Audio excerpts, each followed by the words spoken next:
Hey guys, King Jed here.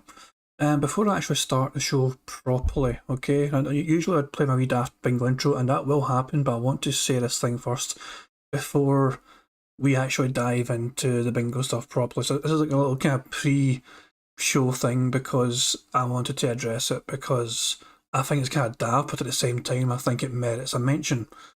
I'm not going to name names as to who in particular made a fuss about. I was on the That Being Said 1K special podcast, right? I was invited on. I was happy to be there, and out of the blue, unexpectedly, they had a bunch of like different wee awards for like people that were on the show, and also for people that weren't able to be on the show. So there's things like I don't know exactly what awards were for wit, but like Cult of Hate, Dark Days Mirror, Ex Mortis, Tevin, Holmes Mystery, Keemstar, Piece of Peace, Pastor Miller, and I'm on 337, Anne Lee. They all got like awards, so let's say awards. They didn't actually get anything, I don't think they may have been sent a picture of a little award, but I don't know if that actually happened. But yeah, those guys were like, presented, not really presented, but they were told on the stream to everyone they had an award. And those that did attend, including myself and Theo, Ravens Dolphin, Agent Proper, Steve the Dead, Shinka Fleur, Brittany Gates, and Sly from the Low Lives podcast, all got like some kind of wee random like wee reward thing as well. And as I said, it was like literally just a picture. And none of us had any real idea this was happening before it was, before the show or whatever. I'm not going to name who it's about, but some people seem to kick up a fuss afterwards saying like they don't know why they weren't particularly mentioned, but there's a lot of people who weren't mentioned. This is the point. Check out some of these names of people who are not mentioned for awards, right? Listen to this.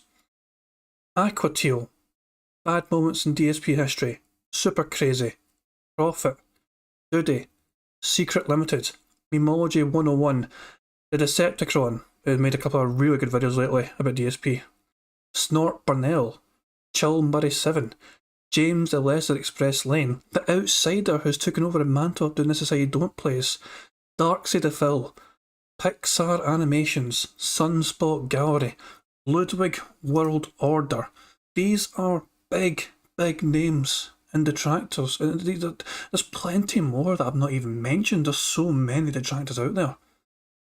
And yeah, it's just so weird that one person thinks like they're made an example. Give More Blood has been doing great lately, although some of his content's I kind of prefer the Bikini Babes firing guns, to be honest. But yeah, there's so many big names. Evil AJ wasn't even mentioned, and he's like this fucking pioneer detractor practically. So I'm just kind of, this is what I'm saying though. There are so many names that were not mentioned, not included. I mean, are they all going to kick up a fuss? I mean, if you're going to make a fuss about this, even in a joking way, it just comes across wrong.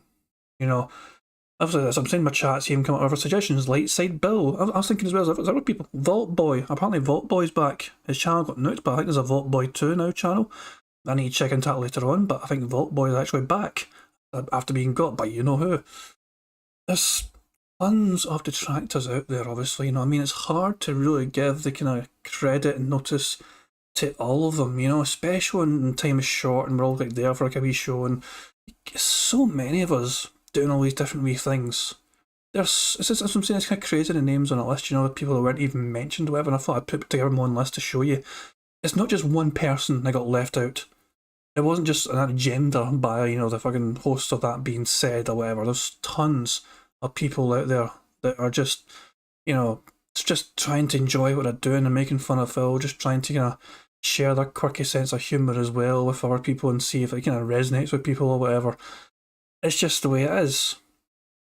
So, I just kind of wanted to kind of make that point clear. There's tons of people out there that are just obviously doing the work of trying to entertain everyone, just do all this detractor nonsense videos and all that and have some fun with it. There's tons of people.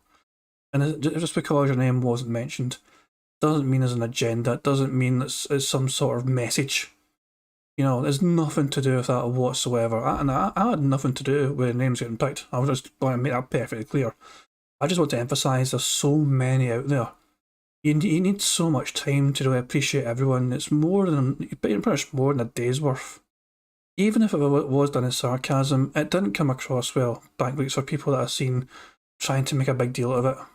As I said, I don't want to name names. I don't want to be petty like that, you know. I know, I mean, no. I guess it's kind of hard to like not name names when like most people are kind of can think of one person off the top of their head, but it did make a fuss about it. Even if it was in jest, it just sent across the wrong kind of vibe, if that makes sense. It didn't come across as a funny, sarcastic take. It came across as being a bit bitter, and it's just a wrong. Obviously, I'm sure that's what I'm saying as well, because yeah. I don't mean to sound like an arsehole about it either, you know. Every single detractor I mentioned on that list there, the people that weren't mentioned, every single one, including the ones that have been getting flack lately, they work hard to do what they do, and sometimes people do make mistakes. We've all made mistakes. I've made mistakes, but just because your name wasn't mentioned in some random show about some fake awards, it doesn't mean like you're being like vilified or ostracised or whatever. I just kind of wanted to make that point clear before the show. And now that I've said that point and got it across, I'm going to play my Daft Wee Bingo intro properly, and then we can get into the bingo properly, guys. Yeah, even if it was sarcastic, Sam Condrat, you know, if you're talking about what I'm thinking of, to me it didn't feel like that. For several people it didn't come across as sarcasm. If it was, then fair enough, but it just didn't feel that way for me as a viewer anyway, and for several other people as well. It didn't feel like it came across as sarcastic, but that's perhaps a fault of ours, you know, for not picking up on that, you know. If it was sarcastic and it's no big deal at all, fair enough. I just thought I'd take literally a few minutes just to go over it, and then that's that. I kind of wanted to put the many names in there that were not mentioned. There are big names in the detractor sphere, you know. There's tons of people on the list that were not mentioned before as well. It wasn't just one person. But anyway, I've said what I've had to say. You know, I mean, I'm very supportive of like everyone that tries to do a bit for the detractor community, and it's like we're stronger together. I said I'm not wanting to name names, little child. I don't mean to like vilify anyone or whatever, or make it sound like I'm going after someone. But all I know is that people, I just kind of wanted to emphasise in them the kind of names that were not mentioned for some Daft Wee fake award. From that being said, guys, and there's tons of big names that were omitted. So, and as I said, even if it was done in sarcasm, if it was completely sarcastic and he's actually not bothered about it at all, whatever, you know, like Robert, you know, it's cool. Yeah, that's pretty cool. You know, but that's what I'm saying. There's tons of people. Like, I'd love to see like all sorts of people appear on that being said soon. You know, I can think of like Prophet would be fantastic, for example, when Phil's getting his new computer and he can share his computer knowledge to, you know, that being said, guys, when Phil's trying to claim, I need this for this reason, I need that for that reason, then Prophet can just debunk to everyone right then and there exactly why Phil's talking pish to a wider audience, because Prophet has been working hard lately with that, you know, so that's a good example of a good guest in future. And it would be great to have Evil AJ back on again and also go down memory lane and talk about his history of Phil and all that nonsense. It's always, he's still sticking around, and also he is going to be relevant very, you know, soon, because Phil's going to react to his "This is how you don't play" again, you know, so things like that. It would be good to see these guys, and these guys were not mentioned in the award stuff. You know what I'm saying? Like, anyway, I've said what I've had to say about it, you know. I'm just going to start the bingo now, so let's get the wee intro going. We might Daft Wee Bingo intro song, and then we'll get into the show properly, guys, okay? So, yeah. See you in a second.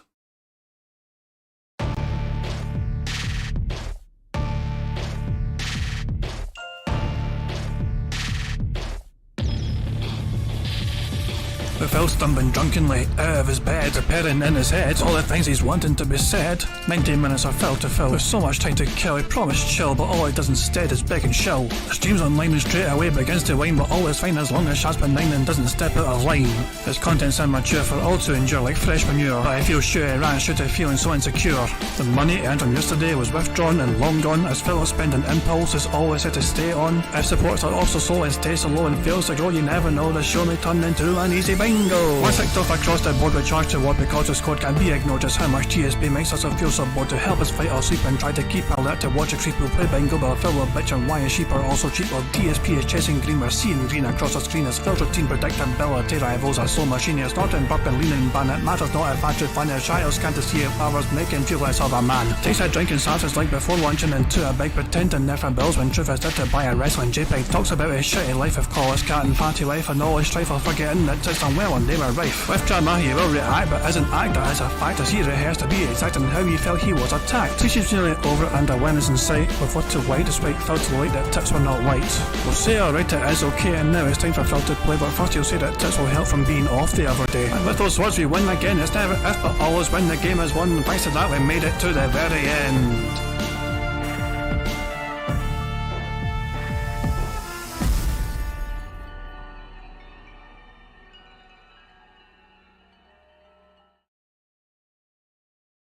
Okie dokie guys, that's my daffy intro out the way, and yeah, let's get into the bingo side of things.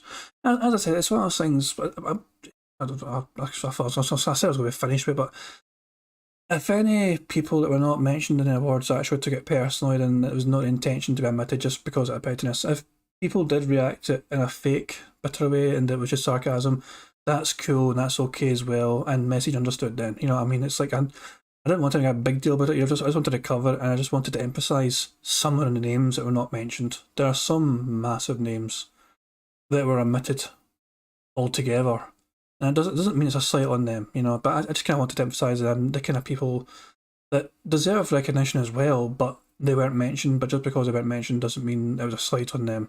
Also, as I said, like Super Crazy Evil AJ, and you know, and all these kind of big, and I went for a big last list there, Secret Limited as well, and all that, you know. Anyway, let's get on to the bingo, guys. I'm going to spin the wheel. We're going to pick our bingo card for today. I should consider singing all throughout your streams. Oh fuck no! I have a fucking playlist of dumb songs that I've made, and some of them don't get much traction because it's me singing. I do actually quite like the bingo one. The bingo one has a good vibe to it, you know. Let's spin the wheel and see what we're going to choose for our bingo for today. Oh, it looks like finger in mouth. That's a bit of an awkward one, so he either has to like pick his teeth or chew his nail or something. So yeah, finger in mouth will be the thing we use to pick our bingo card for today. Now I need a number, guys, between 1 and 221. 29 is the first number I saw. Master Doctor N7, I think he typed that in before I finished asking. Master Doctor N7 had a number ready and ready to go, so the first number I saw in chat was his. So we're going to the 29th bingo card, which will be the 30th result, which is this one right here on the right hand side of the screen that you see before you. So the bingo card is as following: support, engagement, the stash scratch, you see, and wow, fuck, example, years ago story, content, and would be great. Literally, snort, addition, and the thumbs up. The finger in mouth, variety, points at text, the voice crack, and goal. And finally, the creepy whisper, the throat clearing, him saying friend, the hand graphs, and it is what it is.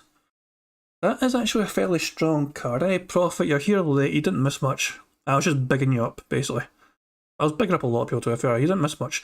If you're curious what I said at the start, rewind like 10 minutes. Hey Kirby Souls, how you doing? Yeah, I started a bit earlier than usual because I wanted to kind of say something to just before the show probably started. So I literally started about 5 minutes earlier, so. I think it's a quite strong card, yeah. The finger and mouth might be a sore one. You missed the numbers, Kirby Souls, I'm sorry, but it's a good number to be fair. Master Doctor picked number 29, so that's a pretty strong number. So I am going to save this bingo card now, guys, and get all the stream set up. Well, we'll do all that. How about I play you guys some Meerkat music for you to enjoy? And yeah, I'll mute myself, we enjoy the music, and I'll get back to you soon. I'll just finish setting up. But as I said, guys, if you're just turning up and you wanted to know what I said, just rewind the stream like 10 minutes or so. Because I had a wee kind of thing, I had a wee blether before the show properly started. If you're curious, just rewind like 10 minutes or so. Hello? Purnell? That is a business related, and I do still have it. WWE Champion time. Go, go, go, go, go, go, go. Thanks for the money, stupid fuck. I love it. Go, go, go, go, go, go, go. By eBay. Hell! It's been tough. I always think that it's my fault. Drinking Gin. Yep, I'm toxic. I love Hulk Hogan's dick. My ass is so fucking stretched. Oh, no, you didn't, you motherfucking piece of shit cocksucker. Mark my fucking words. I'm coming for you. For now? Go, go, go, go, go, go, go. Thanks for the money, stupid fuck. I love it. Go, go, go, go, go, go, go. By eBay. Hell! Hateful slurs. Lame brain pieces of dumb fucking hateful slurs. Why am I toxic? I love it. Hey, Mr. Burnell, you there? I am present. Right, I understand. He's claiming that he's got $5,000 a month in expenses and only $5,000 a month in income, and net's about $35. It's Kevin's fault.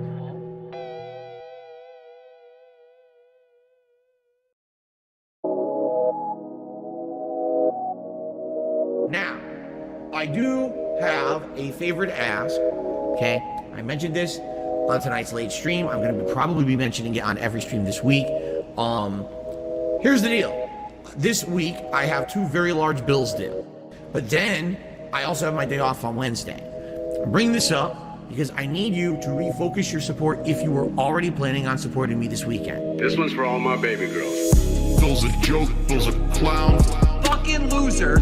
Phil's this, Phil's that. He's a loco. Phil's a beggar. Phil's a beggar. Phil's a joke, Phil's a clown. Phil's this, Phil's that. Always going broke. Phil's a beggar. He's a loco. Phil's a beggar.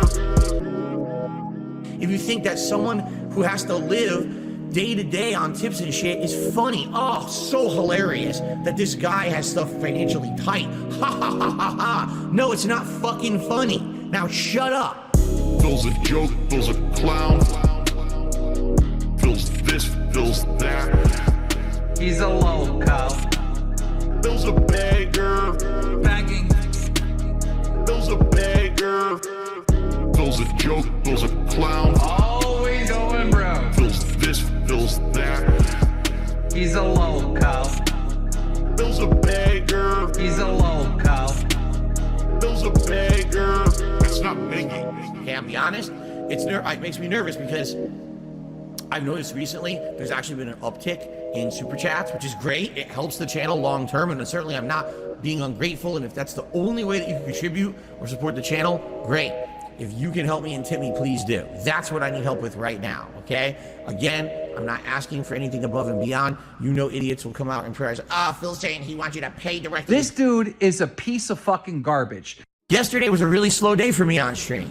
I didn't make a lot of support yesterday. It's you guys and you know how much you're liking the content I'm doing in a given day, how much you can afford to support that content. Can you argue it's a begging model? I mean, I guess. This dude is a piece of fucking garbage. I need this money, I get this money, beg for this money, I want the money. The only time I chill is when I pay my bills. The only time I get to chill is when I spend the bills. Scumbags and mental cases on the internet still support I'm a beggar and I'm a loser and I'm on level 1. That I can't go on a honeymoon with my wife. I'm paycheck to paycheck. I'm on level 1. I need this money, I get this money, beg for this money, I want the money.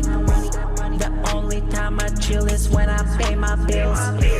The only time I get to chill is when I spend the bills. I need this money, I get this money, beg for this money, I want the money. The only time I chill is when I pay my bills. The only time I get to chill is when I spend the bills.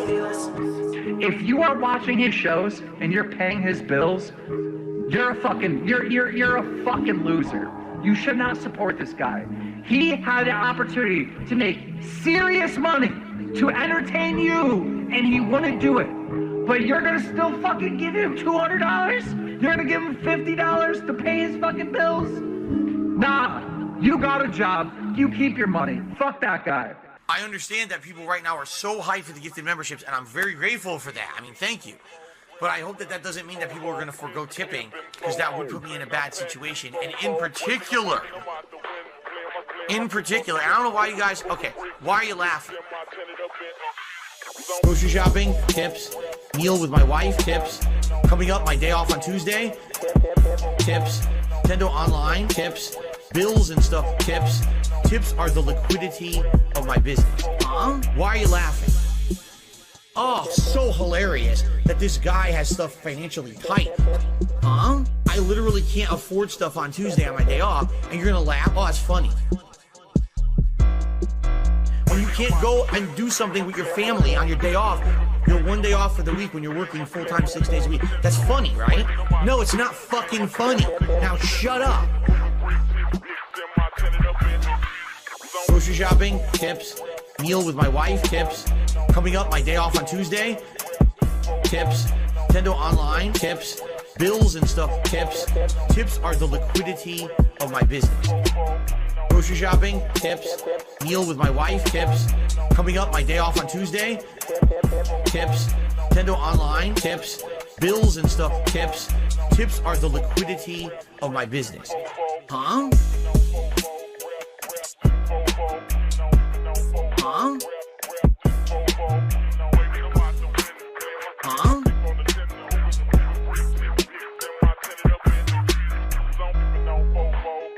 This one's for all my baby girls. Now, what does the sugar do in the sauce? Adds sweetness, adds a contrast. If you don't, it's all going to be tartness, and you won't have any It's going kind to be of sweetness acidity to from the sauce. tomatoes. Right, you'll have And then tart, spice. and it's acid and nothing else. Oh, guys, I forgot to show this. I thought I'd show it off. There we go. Alright, so now we got to stir all that in, and then we add our final ingredients, and then the meat. This one's for all my baby girls. Italian wife. Italian wife. Italian bills. Italian dark side fifth. Italian wife. Italian wife. Italian chill. Italian can't give her a pill. I'm half kind of European mix. European style, Asian fusion style. Tips. Greasy hair. Pasta once a week. Authentic style, Asian fusion style. Italian. Guess what else we're going to add? What? Sausage. Italian sausage. That's going to go in here too. I love sausage. I have had many varieties. Italian wife. Italian wife. Italian bills. Italian dark side fifth. Italian wife. Italian wife. Italian chill. Italian can't give her a pill. Why do you pretend to be Italian? I don't. I'm not full-blooded Italian. That'd be ridiculous for me to claim. I am a quarter Italian. I am 1/4 Polish, and then I'm half kind of European mix.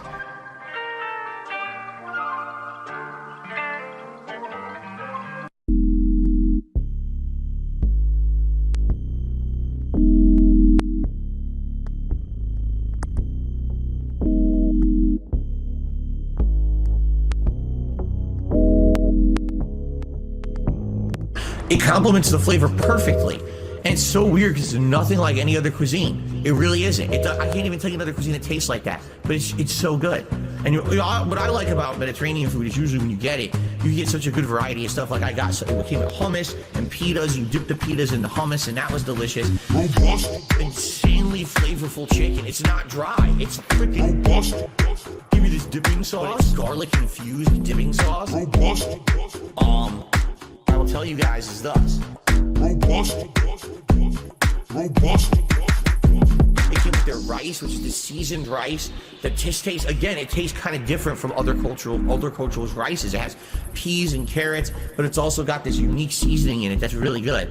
And then also a side salad, which was like lettuce, tomato, onion, robust, insanely flavorful chicken. It's not dry. It's freaking robust, Give me this dipping sauce, garlic infused dipping sauce. robust, I will tell you guys is thus.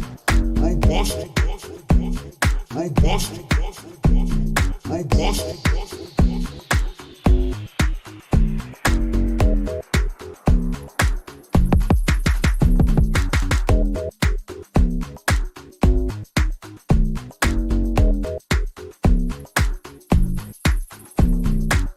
We went and got dinner. Now, this was a double-edged sword. We knew that the restaurant we were going to was probably going to be good. It was a very high-end, Chinese-style, Asian fusion-style restaurant, okay?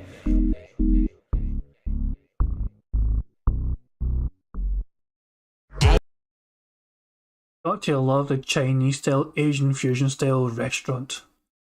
I'm skipping this next one. It's the vibed playlist. You know how I feel about the vibed fucking playlist, man. It's all fucking weird and slowed down. Hey, Lord Boros, well done.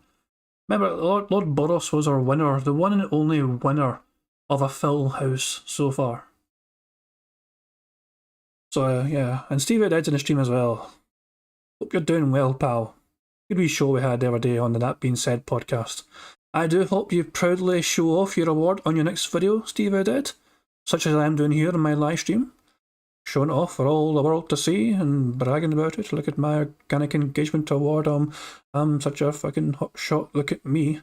As I need prize money for this award. Oh well. Maybe we can sell a statue or something, I don't know.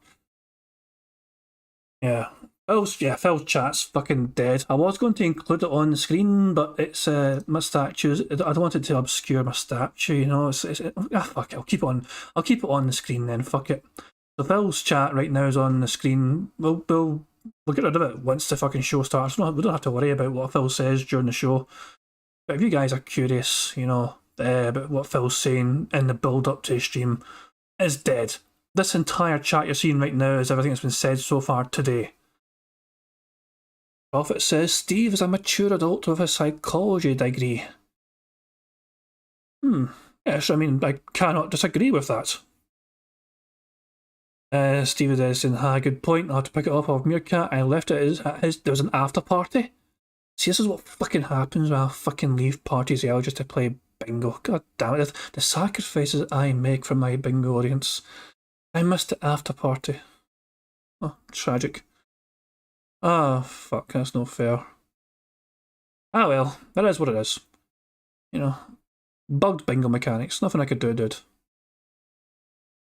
Oh, that escalated quickly. Cracker Jack saying I missed the orgy. Oh well, maybe it wasn't so bad. I got home after all for bingo. Right. So it was a very good night for fucking Phil yesterday, I'll tell you that. I've got a few tabs open ready to fucking... If I need to derail myself and like detour... Also, I've got the fucking Meerkat playlist. I'm skipping this, by the way. The Vibe playlist just hits.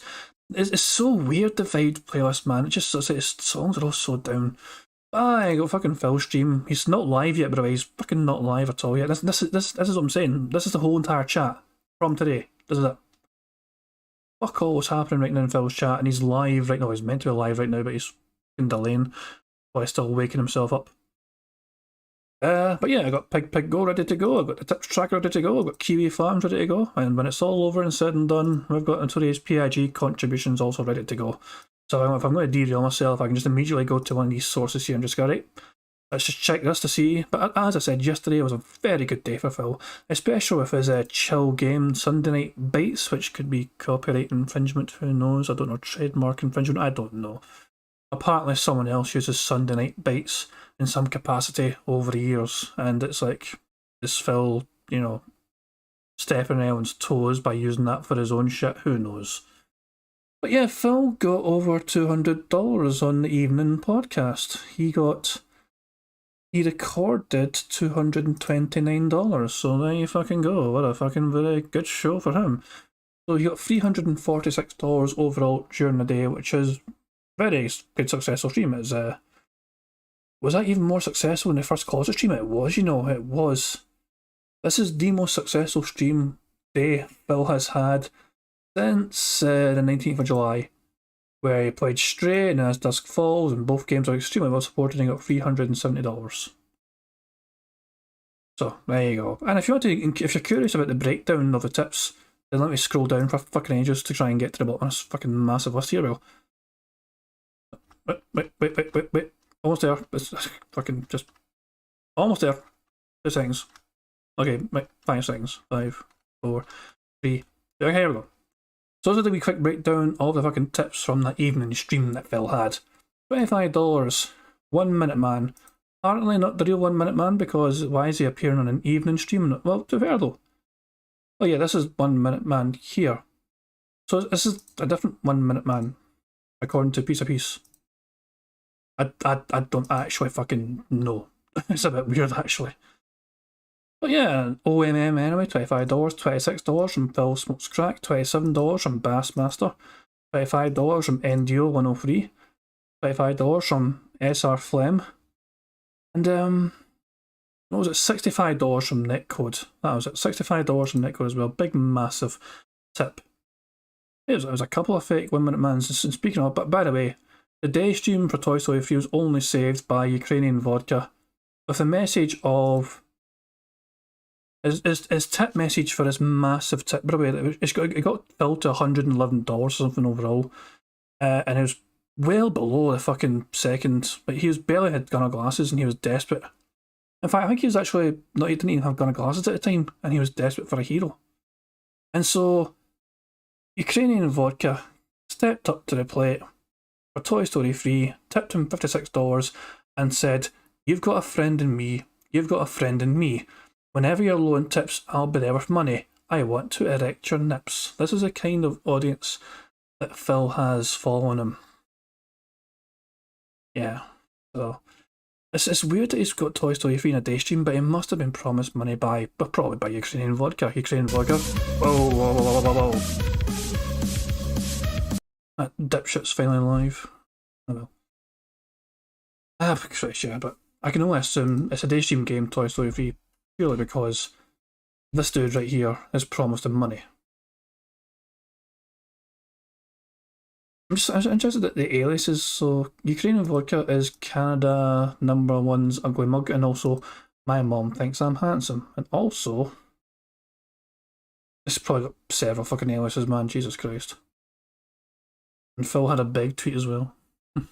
Yeah, but there you go. I have a tips tracker ready to go if I need to fucking refer to it at any point, whether I have to go to bank weeks or whatever nonsense. And I got Kiwi Farms as well on the go, just ready to go to that. And Pig Go, of course.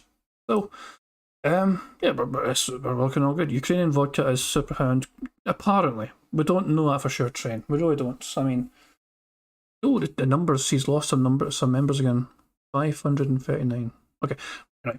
Let's just get some music playing for you guys. And, yeah, I'll just wait until the show begins.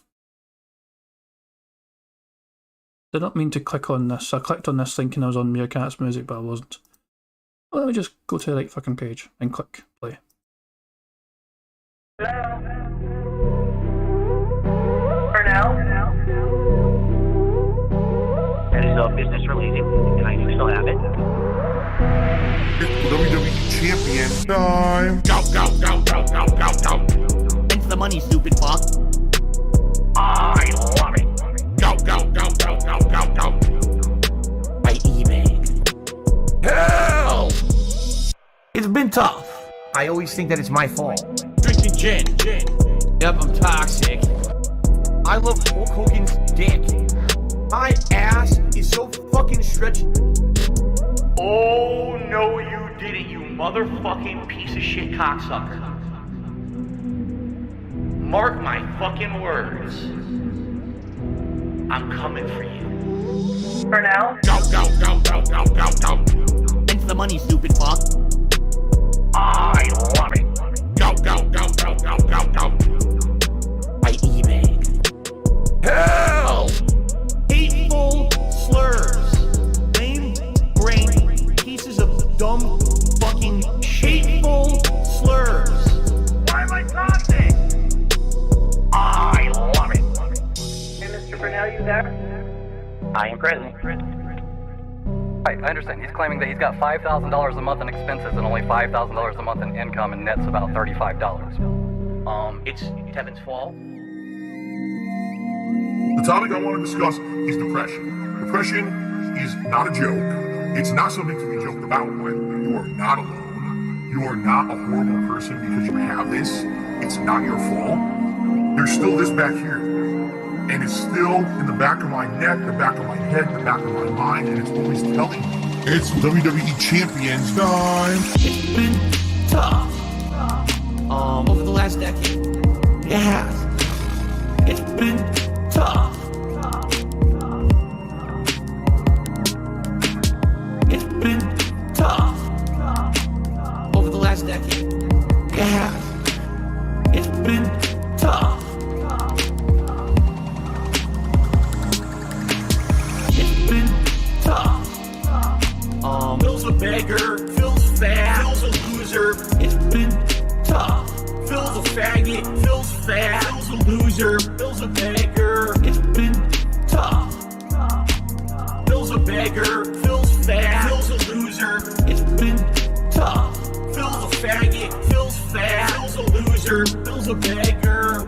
Super Meat Boy is in the stream chat, whining and complaining, saying that I never talk to anyone unless they tip me or they send me money, which is completely false.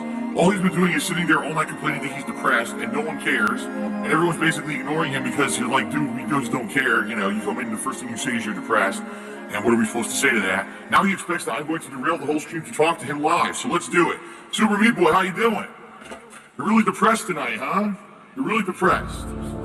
My stream is my place of business. The company's name is Burnell Productions. It is internet content creation of on-demand and also live video streaming services. Big up to your dad.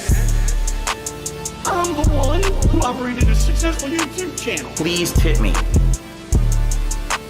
I'm the one who operated a successful YouTube channel. Because I have bills coming up. Please pay my bills. I'm nervous. Strapped for cash. You better take a sip. Please pay my bills. I'm nervous. Strapped for cash. Get a real fucking job. I'm the one who operated a successful YouTube channel. Please tip me. I'm the one who operated a successful YouTube channel. Because I have bills coming up. They fucked me again, left and right, and my ass is so fucking stretched out at this point. It's time to push back. It's time to push back. I'm the one who operated a successful YouTube channel. Please tip me. I'm the one who operated a successful YouTube channel. Because I have bills coming up. I've never ever used a hateful slur. Ever. And that pisses me off. I want to watch some faggot. Some homo. Fiddle's a nigger. You better take a sip.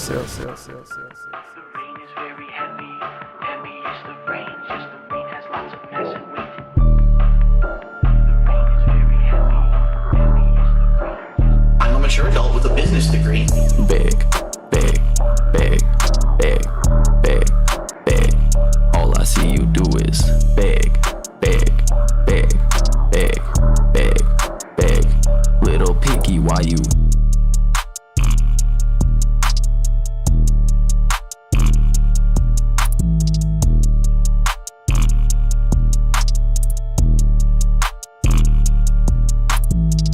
Big.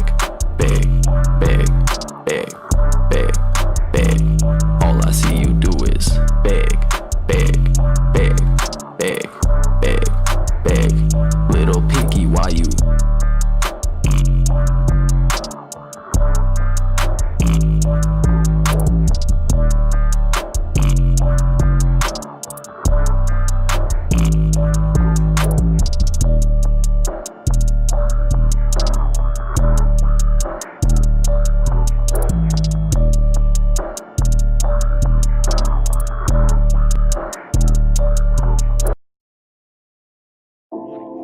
Right now, for the next week, I'm literally strapped for cash. The only money I'll have is tips coming in on the streams. And that, by the way, I have to raise money to pay 2 big bills next week. All my utilities are due next week. So now in the next few days, I have to raise money to pay my utilities. And then, you know, see what I mean? Like, this is how it is for me. Yet these shitheads out there want to fucking fuck with me behind the scenes, ruin all kinds of financial shit for me. Then on top of that, make stuff up to try to make me sound like a terrible person on the internet. To make money, I have to pay my bills, you know, I have to pay my pay Ben bills. I have to pay Ben bills. I have to pay my taxes, pay my back taxes. I have to pay my mortgage, pay my internet bill. I have to pay Ben bills. I have to pay Ben bills, bitch. Pay Ben taxes. I have to pay Ben bills, bitch. Day to day, tips to tips, to pay bills and things. Eventually things will get better, but kind of stuck right now with how things are. That's why I'm trying to make money. I have to pay Ben bills, you know. I have to pay Ben bills. I have to pay Ben bills. I have to pay Ben taxes. Bills. I have to pay Ben bills. I have to. If you want to sit here and you want to pretend like you're holier than thou, I'm better than those content creators, man. Because I have a job where I work 9 to 5 and I bust my ass at my job and I earn a paycheck, man. And then I come home. See, I'm not on the internet begging for money all day, man. See, I'm better than them, man. No, you're not any better. Everyone's the same. No one's better than anybody else.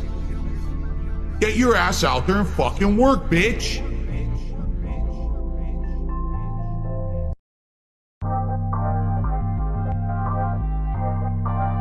Because you're not rich and you're not famous and you're not this and you're not that. You had an opportunity to be, but you blew it all. And I said, well, oh well.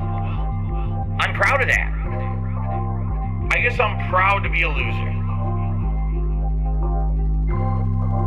This one's for all my baby girls. I'll be the guy on level 1. I streamed myself masturbating. I'll be the guy. Fuck life. I'll be the for the thousands of children. I'll be the guy on level 1. You're still on mission 1. I'll be the guy on level 1. Level 1. Married happily, paycheck to paycheck happily, meaningful relationship, meaningful life with a family. And that, by the way, I have to raise money to pay 2 big bills next week. I got all my utilities are due next week. Tomorrow, if I stop streaming, I would not be able to get a job. So it would be the end of my life. But outside of that, everything else is good in my life. You know what I mean? So I'll be the guy on level 1. I streamed myself masturbating. I'll be the guy. Fuck life. I'll be the for the thousands of children. I'll be the guy on level 1.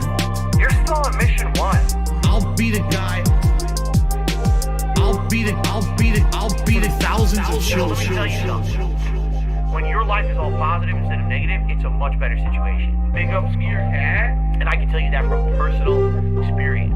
Look at my life now. I have a beautiful wife. I have a beautiful life with a family, right? Everything here is so much better than what I had before. Why? Because I'm a positive person. Why do I say I'm not? I just feel like derailing the music just for a second before Phil begins, because like it was an interesting wee discussion. Like Pam Solo and Steve Dead are trying to like, you know, out psych one another essentially, but not like literally in that regard. It's like they're having a go. But they talk about why do people like kind of gravitate towards Phil, and he kind of has some of the kind of weird kind of cultish following that he has, and it's just kind of got me thinking about some of the daft things that Phil said even recently. Phil was talking about how he doesn't actually get, you know, flustered when he thinks about, like, you know, meeting famous people because they're just normal people and all that stuff. But that's because Phil doesn't see anyone else as better than him. That's a big thing, I think, anyway. Phil, even PewDiePie, who he said he's jealous of, he's not jealous of the man, he's jealous of the success. Phil, in his head, will think he's better than PewDiePie because he thinks his content is better than what PewDiePie ever does, because he keeps mocking PewDiePie's methods. He kind of mocks, so he has to make silly faces and react to silly games and all that, and he's a children's entertainer, and that's how he got so rich. So he has to try and downplay, you know, the success of PewDiePie, even though he's jealous of the man. He's also thinking of himself as above him, you know, so it doesn't matter. In Phil's head, there is no one better than him at what he does, essentially. There's people that are more successful than him, naturally, and he'll admit to that. But in Phil's mind, he is number one at life.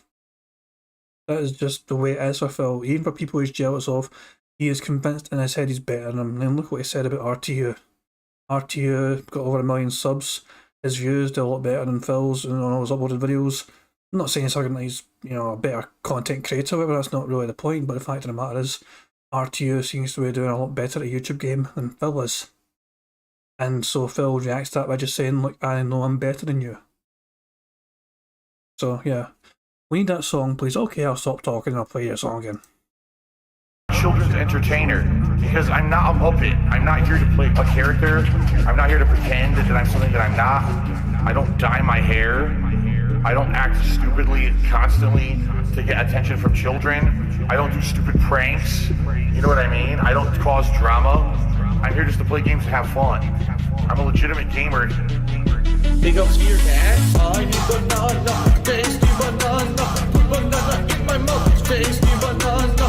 I need banana, tasty banana. Please don't peel it, comes in the milk. Put banana in my mouth, squeeze banana.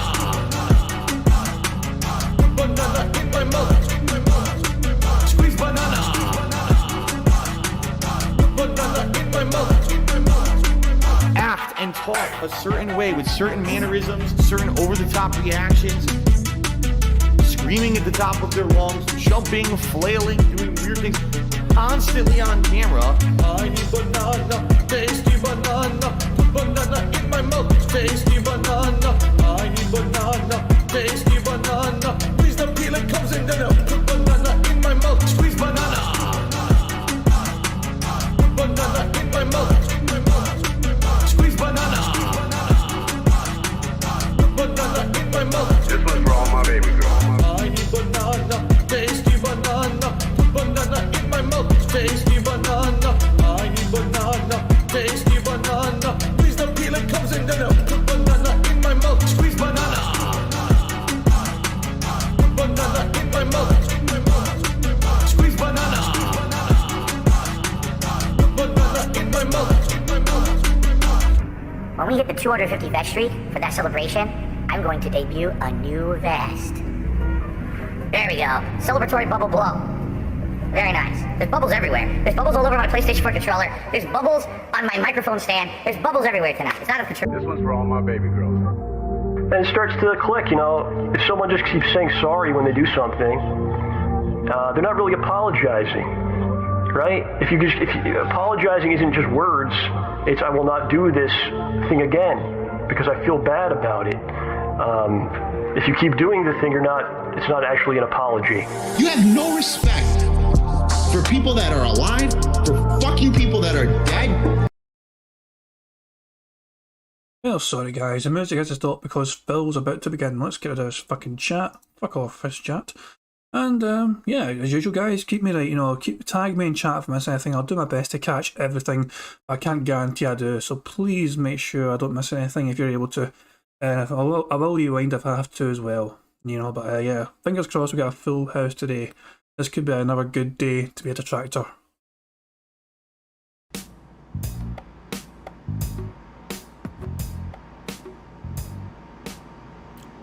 Good morning, everybody. How are you? I'm doing way better than yesterday when it comes to my voice, that's for sure. Still got some allergies.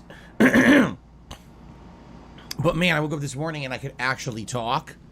My throat wasn't swollen up like a balloon and, still got a little bit of postnasal drip going on, which is annoying. What can you do? But, ladies and gentlemen, welcome to the Level 1 Podcast. Today is Monday, the 15th of August, 2022. And ladies and gents, and everyone else, we got a lot of stuff to talk about today.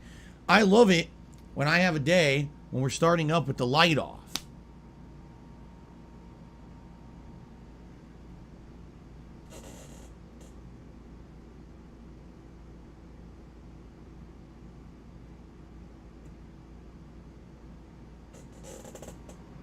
But I also love it when we start up a day with a lot to talk about, and today we have quite a lot to talk about. Just to give you guys some examples of the things to discuss today.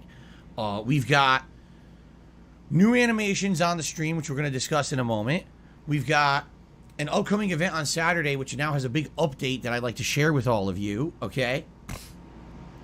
We've got the results of a really successful stream last night that I'd like to talk about, because moving forward, it's going to be a special thing we do once a week. We've got, gaming news.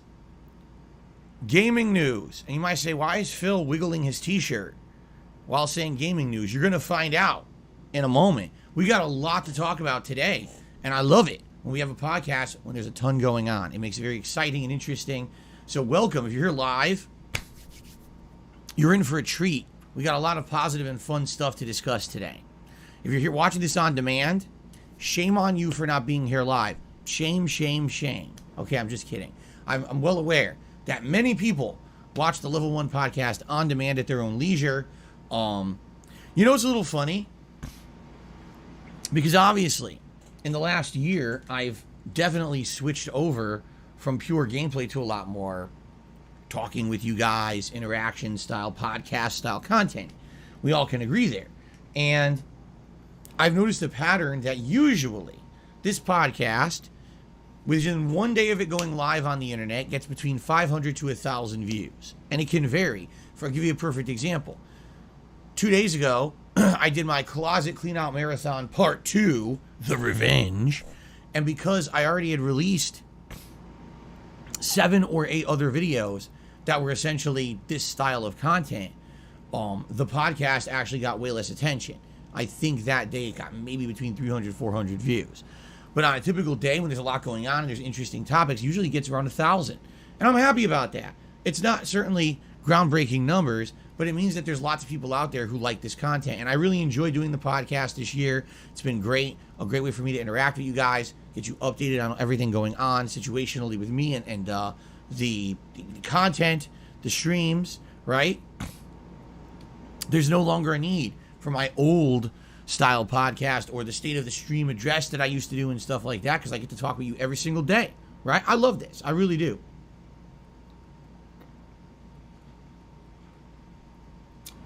That is really good. And so, I believe we should start, shall we? So, let's start with some of the positive stuff I want to chat with you about, okay? First of all, you may have noticed over the last several days that a lot of videos on DSP Gaming now have thumbnails. For a little bit there, they didn't. And I know it's kind of weird because usually on DSP Gaming, my playthroughs have thumbnails, and then for a little bit they didn't. No one really said anything, which I'm happy about. Just so you guys know, I don't make those. All right? Those are made by viewers and fans. And for a little bit there, the person who basically kind of makes a lot of my stuff was unavailable. And it was to the point where it was a couple weeks actually. And I was like, well, if this continues, I may have to reach out and see if anyone else out there can work on this for me, because I have no ability. I don't have any video editing software, graphic design. You have no ability. Truer words have never been spoken by this man. You have no ability. Software, nothing. I have nothing that I can use to do anything like that. By the way, why doesn't it use a website for it? I use like Canva. There's a website called Canva, and I use any thumbnail I make, I use Canva or whatever it's called. I create what I need to do in the Canva site, and then I use a snipping tool just to like cut it out and save it, and that's it. Very easy. And so, the good news is the person came back and was able to basically play a little bit of catch up. So you may have noticed playthroughs like Batman, Arkham Asylum, Bassmaster, which I've now done 2 sessions of, 2 Point Campus, okay, among a few others, all have thumbnails again, which is awesome. And I'm very happy about that. I love that kind of artwork. This person's been doing this for me for many, many years. In fact, it's not just one person. I should clarify this because now I feel bad. No, not all the stuff on this channel is made by one person, okay? There's a variety of people who submit content all the time, and that stuff isn't used in my content. But in general, you know, there's 1 or 2 people who are very big contributors, all right? And there was 1 or 2 people who do a lot of animations or artwork, all kinds of stuff. And one person was unavailable for a little bit, and now we're playing catch up, right? So you probably... And yet he won't pay a single one of them anything whatsoever for this. They do it to the kindness of the heart. It's like, not I think they know better than to try and ask Phil would they get paid for all their to efforts to try and make Phil's content more appealing. Also, they're better at thumbnails. A lot of people rely on a good. I mean, thumbnails are massively important on YouTube. An eye-catching thumbnail to appeal to a neutral person that might not be aware of your content. If they see a thumbnail that looks interesting to you, that's just going to help attract them to your audience. I mean, and yet Phil is not going to bother his arse even giving them financial compensation for anything. He's not done it in the past. Why should he fucking do it now? But full disclosure, guys, right? I made a video recently and I actually asked Darkseid to Phil if he could do something for me, but I didn't just ask him through the kindness of his heart. We agreed on a price, and I said, like, if you think this is a good price, I mean, would you be okay with this? Would you mean we kind of hashed out details? And yeah, I basically I paid for his artwork, to use in the video, and it worked out well, and it's good. And the video done well, got over 1,000 views, which is nice for one of my dumbass songs and all that, But that's what I'm saying, though. It's like, we kind of talked numbers beforehand, you know what I mean, and made sure that, I just wanted to make sure he wasn't feeling ripped off or anything. I'm not going to go into specifics. No, I'm not paying him in fish suppers, no. That'd be kind of my pay. No, if I was getting paid for something, I'd be getting paid in food. But no, other people aren't like that. People, at least the people I seem to know are talented, don't want to get paid in food, sadly, so yeah, there we go. But that's the thing though, Phil doesn't think, people need money as well as him. Warren, his excuse for not giving people credit is that he doesn't want them to get targeted by the trolls. The trolls do target people. I mean, to be fair, that's a wee bit right. Because some detractors in the past have certainly gone after the known artists of Phil, what does is, pre-stream art and all that, example. He offered to give the guy who makes his thumbnails a shout out, everyone on that being said last night. Well, that's what I'm saying. I mean, he fucking worked for getting his bed made for him when he moved to Washington. So there you go. I've got some clout. I've got over 300 million views on YouTube, and give you guys a little shout out. Yeah, well done, Mike Clark. You got your shout out, pal. There we go. Thanks for making my bed for me, pal. They're fucking on your way. I did not steal this trophy from Schenkel Fleur. It's got my name in it. You can see my name on the bottom of the trophy. That's my fucking trophy. They all look the fucking same, but it's got a wee different title at the bottom, and that's my fucking name at the bottom. Probably noticed on the channel. Oh, good. There's thumbnails again, so. At least for the foreseeable future, we should have thumbnails on everything again. Okay? Which is great. As of this morning, we have 2 new animations added to the streams. One is an animation that you guys absolutely are going to see way often now, and another is an animation you'll probably almost never see. And the reason is because there's 2 different levels of animations that have been added. One is for a tip between the sizes of $10 and $20, okay? Just to give you guys some idea of the variety of animations we have on DSP Gaming. So listen to this. Never mind just saying, listen to this. Why don't you just show them the animations instead? Look, it's easy to play animations. Like, I got sent a super chat yesterday by Brad Burney, and I can replay it right now if you want. This is not him giving me anything now, by the way, don't get confused, but this is from yesterday. Money, yeah, money, oh, money, yeah, money. I said it's just very easy for me to play. I've got an OBS there. I can hit replay for the animation to show on the stream and all. You know what I mean? And that was the most recent thing that I've got on my little activity feed that I've got, and I can just play the animation. Don't worry, Brad. I haven't stolen £5 from you randomly.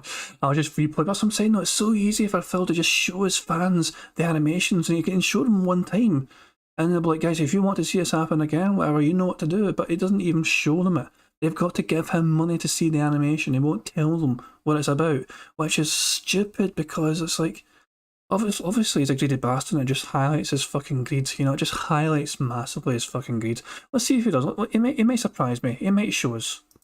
A unique animation will play if someone tips exactly $4.20 or exactly $6.66. Okay? Then, there are tiered animations. If you tip between $5 and $10, $10 and $20, $20 and $50, $50 to $75, $75 to $100, and then $100 or more. Those are the tiered animations that are available. Those hand graphs. I need a judgment from the chat. Was this hand graphs being demonstrated? Okay. Wait for it. Then there are tiered animations. He's doing it in tiers, you know what I mean? But he keeps doing it in levels. Look at the levels going up. If you tip between $5 and $10, $10 and $20, that's hand graphs. $20 and $50, $50 to $75. I just love how he's going up and up in the numbers, and yet the hands stay at the same fucking height. You know, it's like he can't be arse just lifting his arm slightly to go up the ladder here this week. And yeah, but most people are saying yes. I've not actually seen one person say no yet to say it's not. Well, Gregory Sennheiser says it's debatable. Everyone else has said yes. I think that's quite a convincing, overwhelming agreement that it's hand graphs. I'm taking hand graphs. Fuck it. There you go. Hand graphs ticked. Cheers, lads. $5, $75 to $100, and then $100 or more.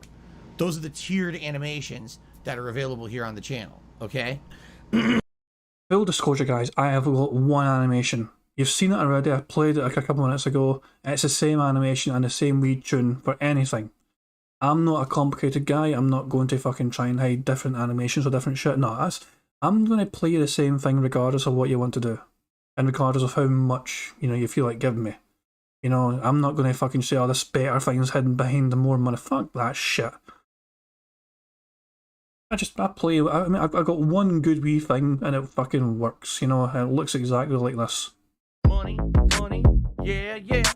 Money, money, oh, money, money, yeah, yeah. Money, money. I mean, who needs anything else? Money, money, oh shit. Yeah, yeah. Money, money, oh, money, money, yeah, yeah. Money, money. And that was Kirby Souls. Thank you very much, Kirby Souls, for the chat. You know, there was no message to it, you know, but yeah, I do appreciate it. And yeah, I didn't even need to play any example after all, because Kirby Souls came straight in after me. Give me a super chat, and I do appreciate it. Thank you very much. I got one. Mind the Gap is trying to misquote me into meaning something different. I got one good wee thing, and it works. I mean, I've had no complaints so far. Mind the Gap. What can I say? So, what are the new animations? The first one is from between 10 and 20 bucks, and it was actually taken directly from this last Saturday's Closet Clean Out Marathon event. It is me dancing in my now cleaned out closet. All right, it's pretty good. Admittedly, I like it. I think it looks really good. So if anyone tips between 10 and 20 bucks today, we'll be able to see the new Phil dancing in his closet. And actually, I dance out of the closet. So I guess but then I dance back into the closet. I think I'm dancing in it. I come out of the closet, but then I go right back into the closet. So you take that however you will, whatever it means. You figure it out. You're the internet, right? But that's the new number one new animation added, and that one you guys will probably see frequently, right? Now, there's a new animation added for $100 or more tips. I actually added this animation the other day, all right? And I like it, but we've only seen it once, and we will probably almost never see it, because how often does someone tip $100 or more on a stream? Almost never, right? Very rare. I'd probably say in 1 year, you could probably tip, or you could probably count on two hands. Let's test that theory right now. I mean, I've got a tips tracker open. Let's just test that fucking theory right now. I mean, you might as well test me, right? Tip amount recorded. Sort A to Z. Oh, here we go. Man, look at all these big ass tips here, man. Look at all these big tips. This is on the bank week data, but this. Oh, hang on, wait. So, this is from March 2020 to September 2021. And we have got 141 different times Phil got a tip of over $100. 18-month period, 141 different occasions, the tip exceeded $100. So, I mean, that's very easy to figure out, you know, but there you go, it's right there. And of course, Planet, actually, Jack's Raxer, fuck man. Dovich with $520 fucking asses. Yeah, but that's what I'm saying. Just in this alone, 141 different examples, which total up to almost 20 grand. Almost $20,000 altogether. But yeah, here we go. And what was it? Phil thinks in a year you can't really count in two hands. Well, this is like 18 months, and we need that fucking, fucking 14 pairs of hands to count in the shit. Actually, 15. Unless fucking one of those people. Yeah, we need 15 pairs of hands just for the fucking one digit there for 141. Jesus Christ, man. So everyone, take off your socks and shoes. We need to count your toes as well. Yeah, that was a fun wee detour. The amount of people who tip $100 or more, it's probably less than 10. Okay? So, wrong. Whenever we see it, we see it. It's a really awesome animation. But it is very specific to $100. So, therefore, it's not going to play at other times. All right? Now, some people in the chat are already saying, can we see them? Sure. When the contributions come in, you can see them. That's the point. There we fucking go. Typical classic Phil. Doesn't disappoint.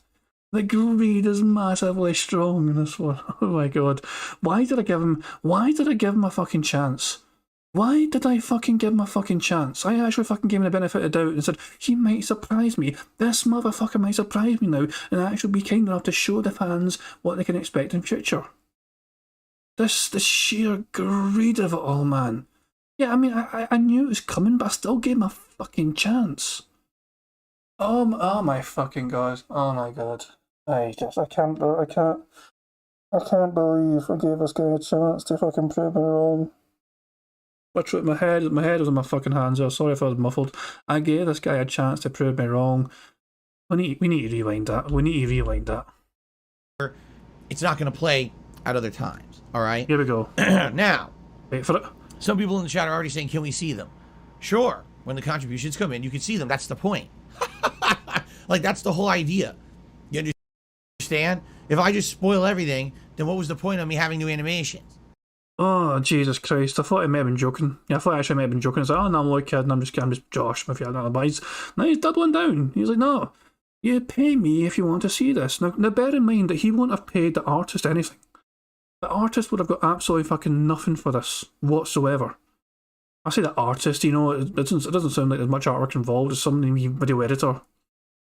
This is unbelievable, man. This is incredible.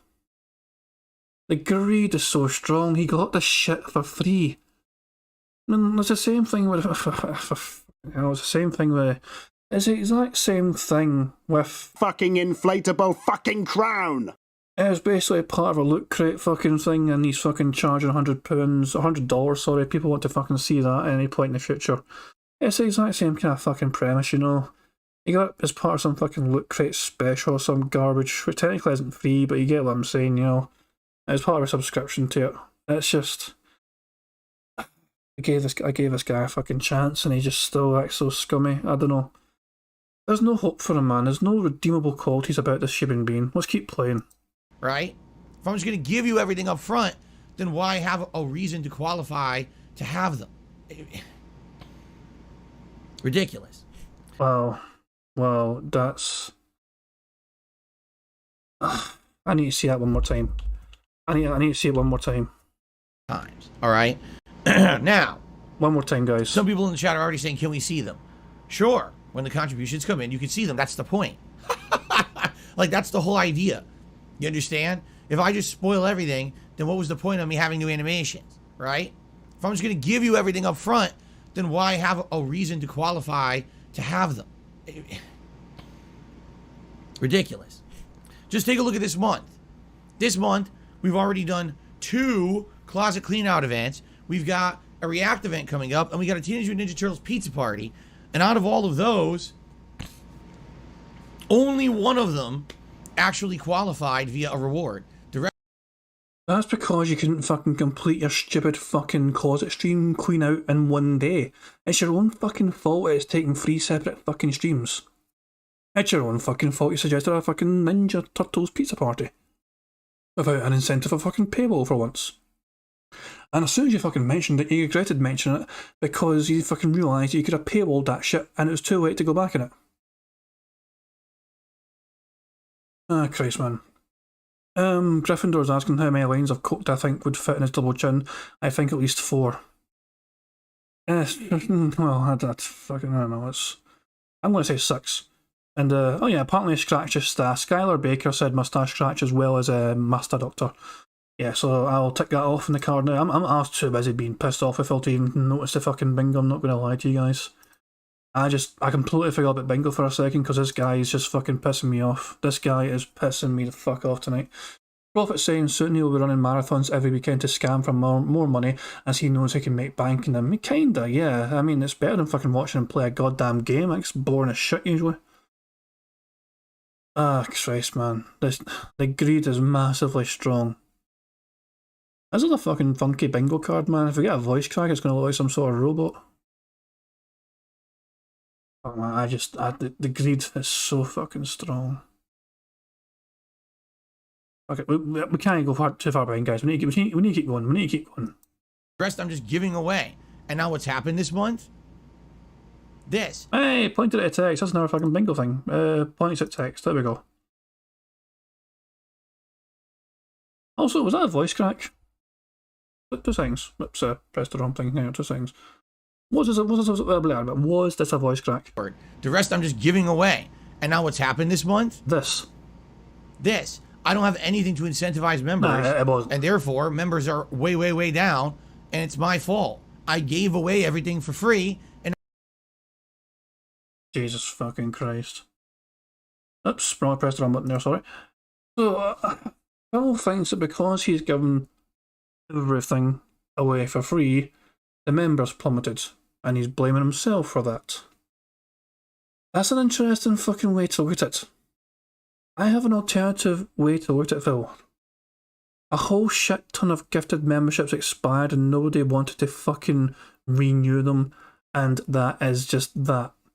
Shoddy, he says free, right, here's how it works out, right?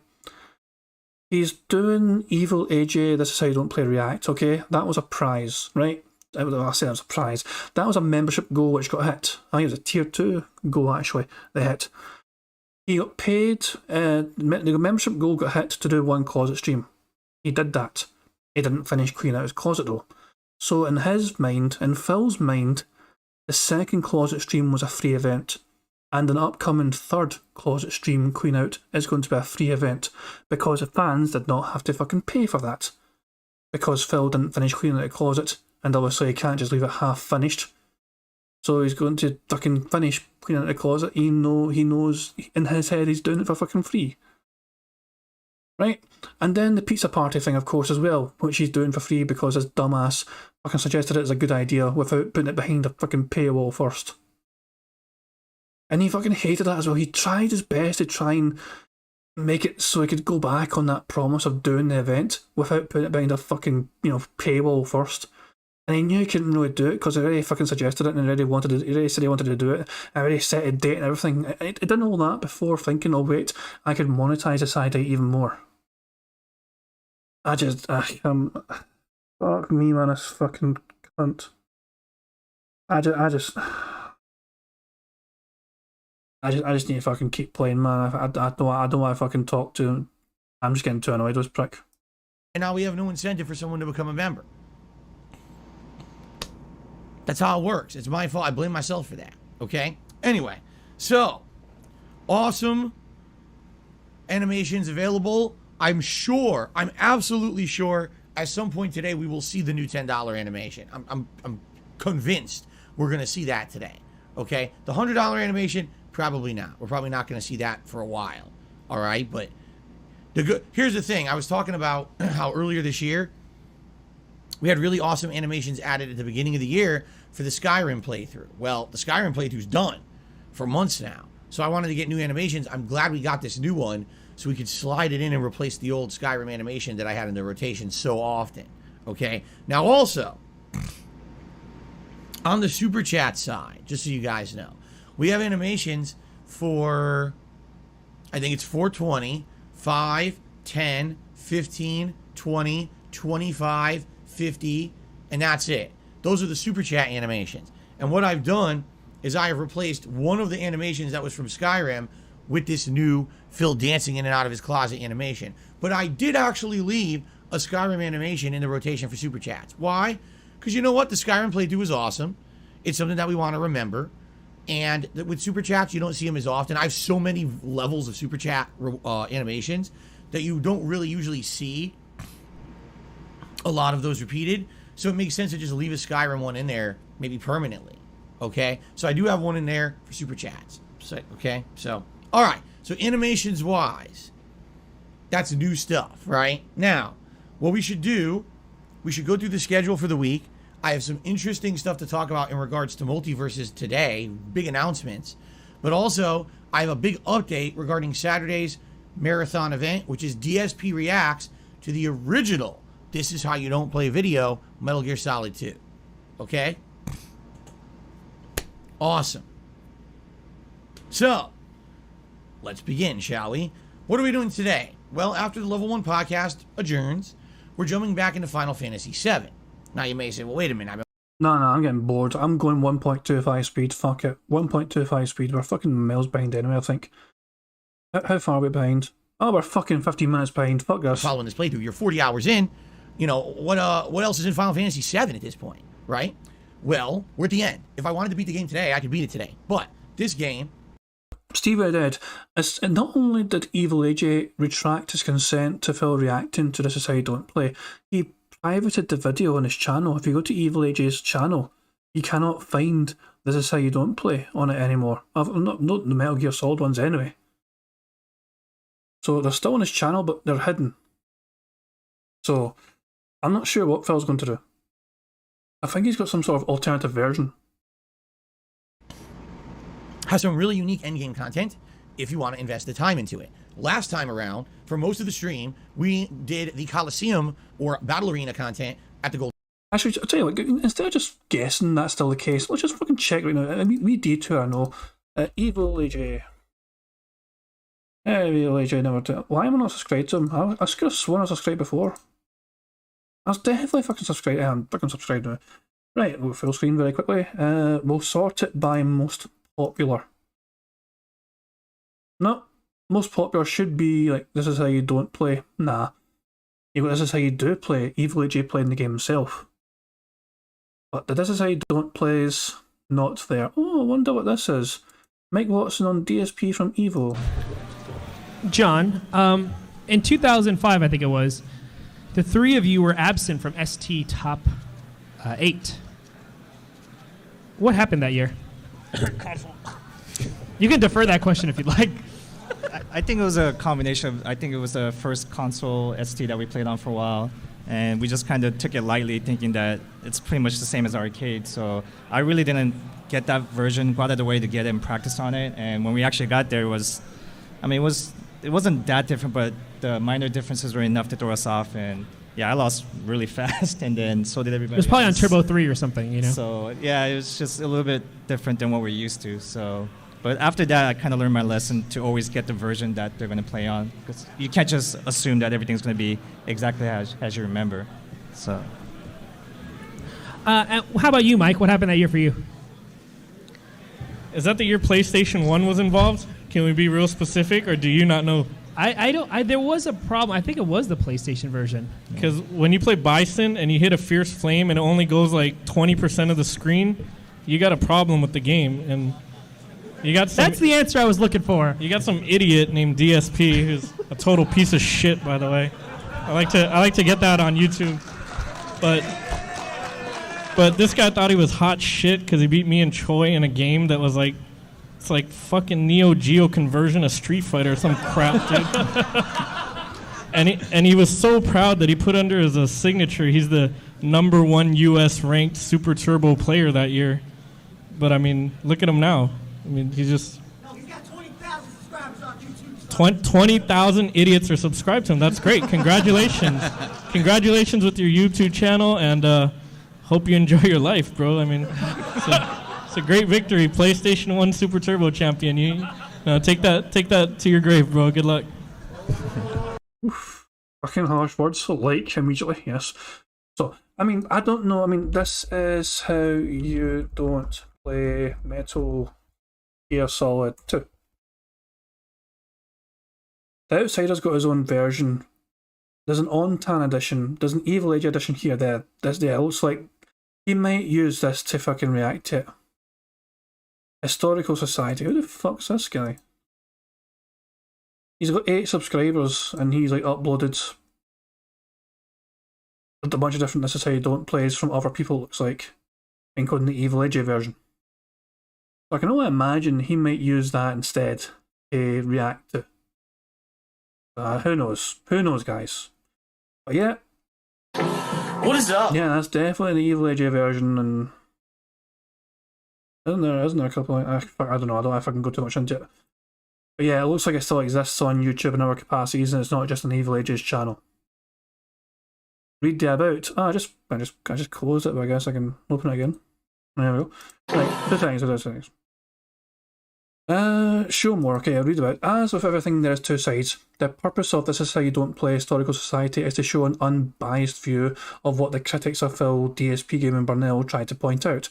As with the DSP Gaming Historical Society, this page is run by one person who wants to remain anonymous. If something is to ever happen, hopefully this repository can serve as a vault to show people how Phil, DSP Gaming, has changed over time. Videos will be uploaded whenever the administrator of this page has any free time from work. And this video was uploaded over a year ago, on 26th of March 2021. And it's only had 156 views, and as I said, there's only 8 subscribers to the channel. It's bizarre. Who the hell is this guy? He's got a Gmail. I don't know. Who knows who they are? But anyway, back to the bingo. Golden Saucer theme part, which means you have to take a character in there and grind against gauntlets of enemies to raise battle points, and then use those battle points to buy very unique items, including the final limit break for Cloud. So we did that. It took over 2 hours, and by the way, we were running it at 3 times speed. If you didn't have it at 3 times speed, that could take up to 6 hours to do. We did it in 2. But in 2 hours, we grinded out all the rare unique items, and now we can consider that battle arena is done. We got it done. Okay, for the final hour, we grinded a little bit in the final dungeon, got some unique items, but we kind of ran out of time to go any further. Today, we are going to partake in what is known as the Chocobo Grind.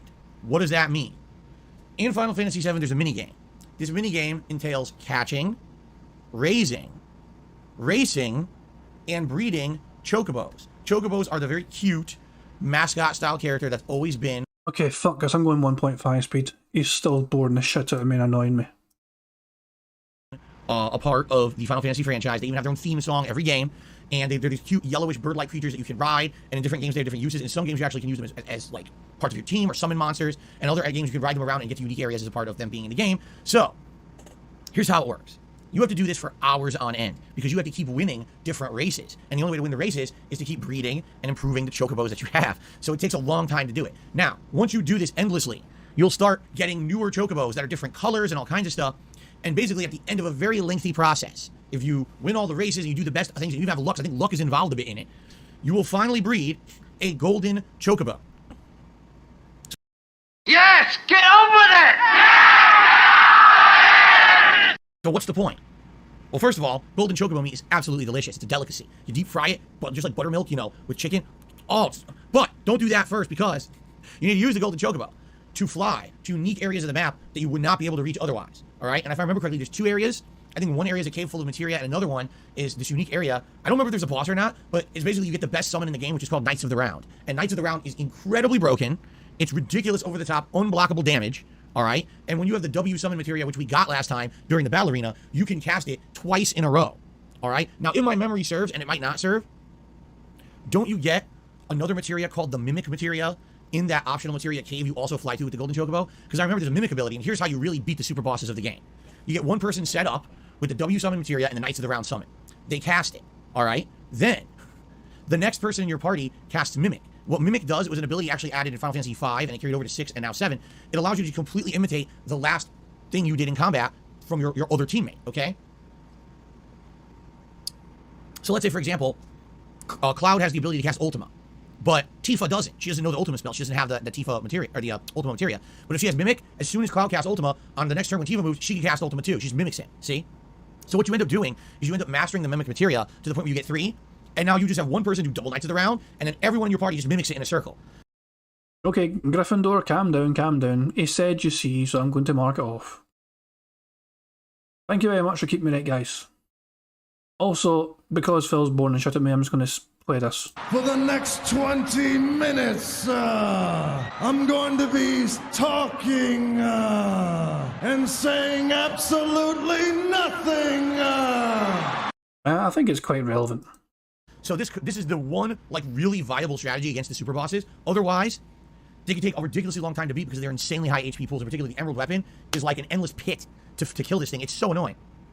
A lot of people try to do it legit as a challenge run, and they end up running out of items and shit. So I want to beat them, but we need to get this Knights of the Round Materia. And I think, again, I think the Mimic Materia is in there. I'm not 100%. I can't remember exactly. But basically, to get to that point, we need to do the Chocobo grind. All right? Now, I haven't done this Chocobo grind in 20 years. I'm likely not going to remember. Because he's talking about playing this game 20 years ago, I'm counting that as a years ago story. This is a years ago story because he's fucking talking about playing the game 20 years ago. Fuck, that's definitely a years ago story. Exactly the right way to do it or the optimized way to do it. In fact, I probably never knew the optimized way to do it, quite frankly. All right? So, I'm going to be reliant on you guys, the viewers, today on stream to help me out to figure out exactly how to do this. All right? I hope we can figure it out. I hope we end up getting, good progress in it. I'm turning pink, as you can see, so I'm going to turn off that stupid white balance because it's being dumb today. Hold on.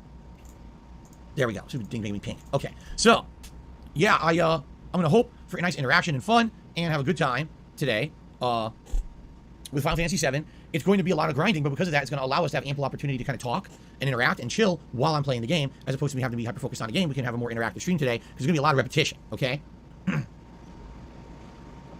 A lot of repetition in a DSP stream.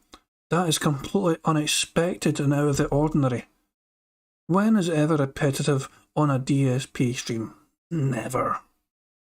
Now also, I'm very much hoping that because I can run the game at 3 times speed, that this is going to speed up the process. However, we've already seen there's certain parts of the game that you cannot run at 3 times speed. So we have to see what happens. Will the races be available to run at 3 times speed or not? And apparently I missed another one. They said support. Thank you, Hellrail, for keeping me right there. There we go.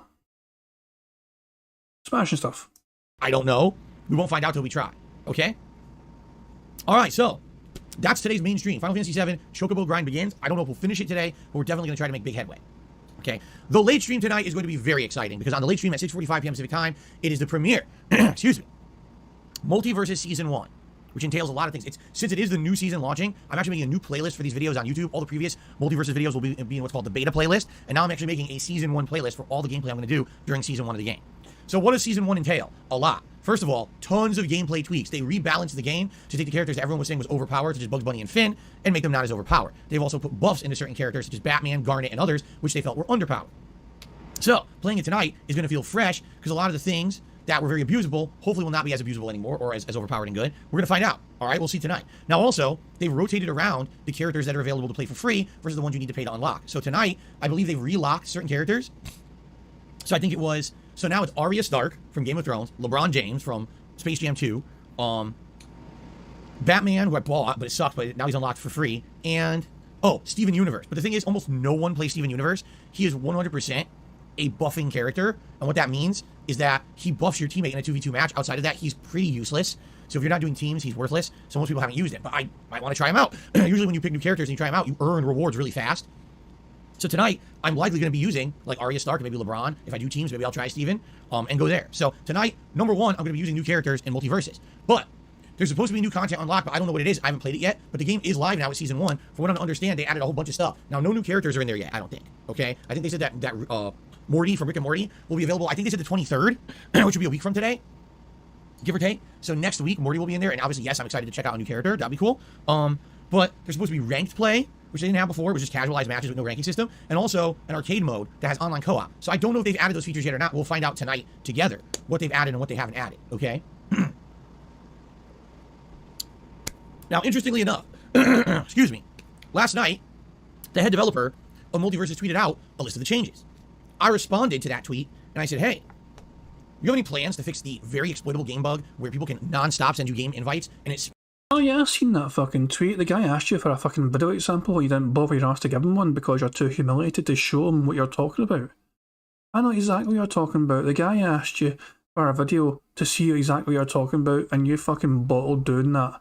You know, you could have easily picked a fucking video, easily, from your fucking earlier fucking playthroughs, not shit. Nah, you didn't bother your arse.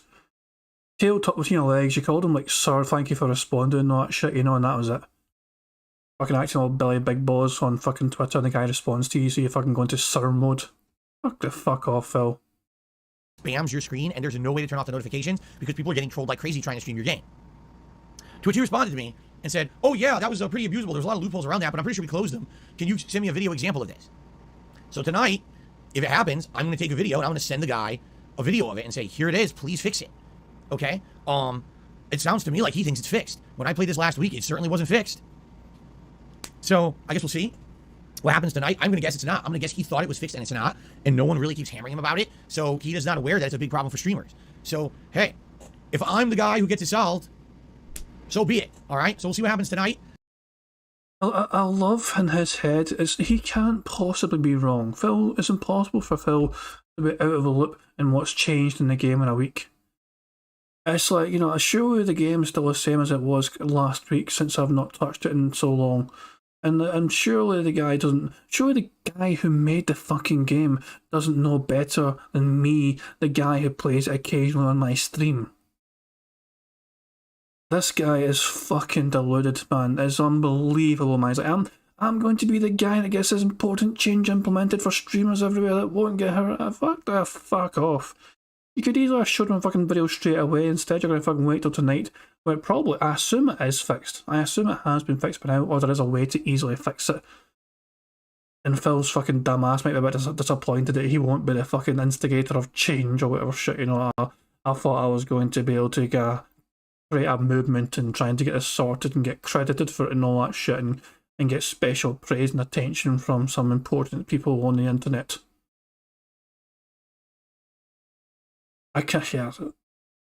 I still can't, this game still doesn't have ranked play yet. Why is Phil taking it so fucking seriously if it hasn't even got ranked play yet?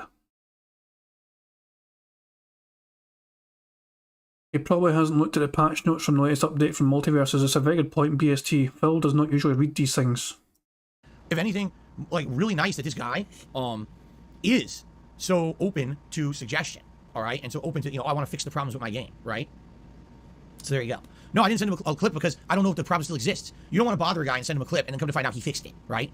You fucking tweeted him saying there was a problem and you're not even aware that the fucking problem still exists, so you already bothered him in the first place about a problem that you had no idea is still a problem or not. You tweeted him in the first place saying, hey, have you fucking fixed this fucking thing? And the guy's asking you for an example. I was like, I better not give him a fucking example because I don't actually know if it is fixed yet or not. Why fucking tweet him if you didn't even fucking know if it was still a fucking problem? I don't know how I fucking do his face today. Guys, you can take a print screen if you want. I'm not bothering to take print screens. I'm getting too many fucking print screens of Bill's faces every time I pause. But you're fucking more than welcome, guys, to take your own print screen if you want. Let me actually try and go back or forward a frame to see if I can get it less fuzzy. Nah, it's still a bit fuzzy because he's moving. Jesus Christ. I just love this guy moving here. Like around the world, around the world. It's like his face is like kind of moving faster than his like cheek fat is. Jesus Christ, I'm having way too much fun with this. I'm literally just pressing the comma key and the full stop key to go forward and backwards frame by frame. Right, fuck it. This was a big patch today. It might have actually fixed the problem. So I don't want to say, oh, here's the problem. Oh, but we already fixed that. Why are you sending me this, right? So we'll find out tonight. If it's still a problem tonight, then we'll send him the link, okay? Okay. Oh, excuse me. All right, so I'm excited for Multiverses tonight. New characters, rebalanced gameplay, new modes. It's going to feel fresh and interesting tonight. Now, earlier I grabbed my shirt and I said game updates. Why was I doing that? Because it has been revealed that besides Rick and Morty, there will be 2 other characters added in the Season 1 update over time. They're not available yet, but they'll be added over time. And one of the characters is on my shirt right here. Ladies and gentlemen, Stripe, the villain from the Gremlins movie, is actually going to be a playable character in Multiverses. I think this blew some people away because they're like, wait a minute, Gremlins? I didn't know Gremlins was owned by Warner Brothers. Neither did I. It's made by Amblin Entertainment, and I guess Amblin Entertainment is owned by Warner Brothers. So they can pull from that property, and they could probably add like Gizmo and other characters later too. Cool. That sounds good to me. So I love Gremlins. That's why I have a freaking shirt of it. All right? So that's exciting. How will Stripe be implemented? What kind of a character will he be? I don't know. We'll get more information over the course of Season 1, but that's exciting, okay? But also, it was also announced the second new character being added in. You ready? Black Adam. Oh, come on. Why didn't you bite your fingernails? Your mouth fucking twitched like you wanted to. Look at him making mouth twitching like he really needs to fucking bite something right now, like his nails.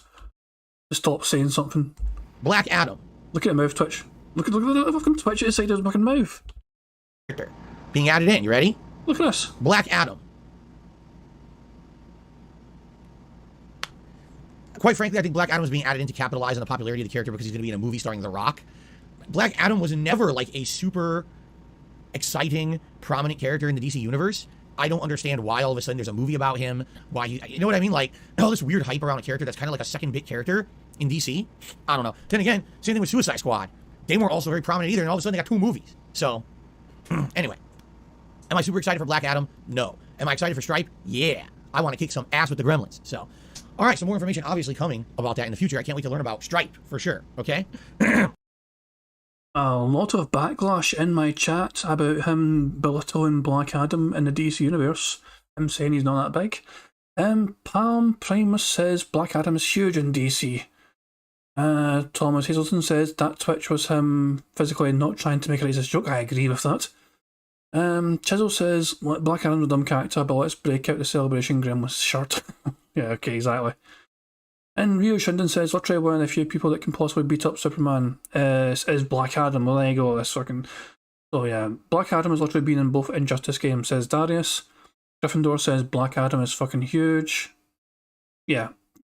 It's one of those things where I'm not clued up either, by the way. I'm not going to pretend to fucking know anything about comic lore and all that, you know. But it's clear, I love Phil pretending to be an expert. I just love Phil pretending to be an expert in this shit where he clearly doesn't know that much about it overall. Yeah, all of a sudden he's not a fucking Rock fan either. I wonder why he's not a big, massive fan of The Rock. I wonder, what is it about The Rock that he's not a big, massive fan of? I wonder, who knows? Who knows what it could be? Maybe he's just not the right flavour. Phil compared to Hulk Hogan and Stone Cold Steve Austin and The Undertaker and like other like older guys like Jeff Jarrett or whatever, or fucking Bret Hart, you know. What's so different about The Rock compared to all those legends? I wonder what's like one difference there could be between all those guys I just named and The Rock. What one little thing is different about them? Who knows? Okay, so that's today's gameplay stream. What are we doing tomorrow? Tomorrow, Toy Story 3 will resume as a daytime stream. We played it as a daytime stream yesterday. And my God, this game has so much content. It's ridiculous. It's actually ridiculous how much is in the game. I can't believe they crammed this much into a movie tie-in game. Yes, it has stages from the movie, but it also has stages not from the movie that are unique. Then it has a whole open world segment simulating Woody's Roundup town, you know, the universe that Woody comes from. Then it's got little themed dungeons in that town like Zurg's Palace and the haunted mansion from Disney World and this and that. It's got so much content. It's crazy. So, I'm excited for tomorrow's stream because I really am liking this playthrough. Then tomorrow night it's going to be 2 Point Campus as its first time as a late night chill stream on the late shift. I think that's exactly what this game fits into. It seems like it takes roughly 2 hours in order to unlock a new campus style. And right now we're going to be starting up with the Clown College of all things. So we'll do that for 2 hours and hopefully we'll unlock the next campus by the end of the stream on Tuesday night. And that'll allow us to do a new campus the next time we play. Okay, from what I understand, there's 12 different schools. 12. And we've only seen 2. We're going to do the 3rd on Tuesday night. Okay? Now, Wednesday's main gameplay stream is up in the air. We could do more Final Fantasy VII grinding of the Chocobos, or we could do more Toy Story 3. I'm open to either. I don't really care. I like both playthroughs, but I guess we'll see what happens between today and tomorrow and see what people want more. I think what I'm going to do Wednesday night is more Multiverses. Since I'm probably going to be hyped for it tonight with the new characters unlocked and everything, I think I want to do more Multiverses again on Wednesday night. So we're going to have 2 Multiverses streams this week, despite the fact that they're coming late in the week. We still have 2 Multiverses streams this week. Thursday, I'm off from streaming. Okay? Friday, whatever we don't play Wednesday, we'll play Friday. So if I play Final Fantasy, it'll be Toy Story or vice versa. And then Friday night is Friday Night Fights. Old School Fighting Game Fun, and the Capcom Fighting Collection. Now, last week didn't go so well. Last week we had a lot of problems finding opponents. It worked out well because we still talked and interacted during the time we were waiting for matches. It was pretty frustrating when you're sitting around a long time waiting for a match. So, we're going to try it again on Friday and hope for the best. If this ends up being a running pattern, we may sadly have to try to figure out something else to do on Friday nights, which sucks. I love doing Old School Street Fighter. I don't want to see it go, but we have to find a viable way to play it, and right now it doesn't seem viable to play this collection if we're going to be sitting around for 10 minutes between matches. Okay? So, let's see what happens Friday night. Then on Saturday, it's the big marathon event you've all been waiting for. DSP reacts to the original Down the Rabbit Hole. No. Wrong. Wrong, wrong, wrong, wrong, wrong, wrong, wrong, wrong. I'm wrong. Shut your Let's try this hole. again. On Saturday, it's DSP Reacts to the original This Is How You Don't Play Metal Gear Solid 2. This is the video that launched 1,000 copycats. People trying to ride the coattails of the viral popularity of this original video, doing absolutely nothing original, but instead trying to basically copy and get popularity based off of something they didn't do. You know, you gotta give credit where credit is due. And I will give credit where credit is due. As negative as this video is about me, it's the first video that inspired everyone else. There's obviously some intelligence and talent involved in it, or else it would have never been popular, right?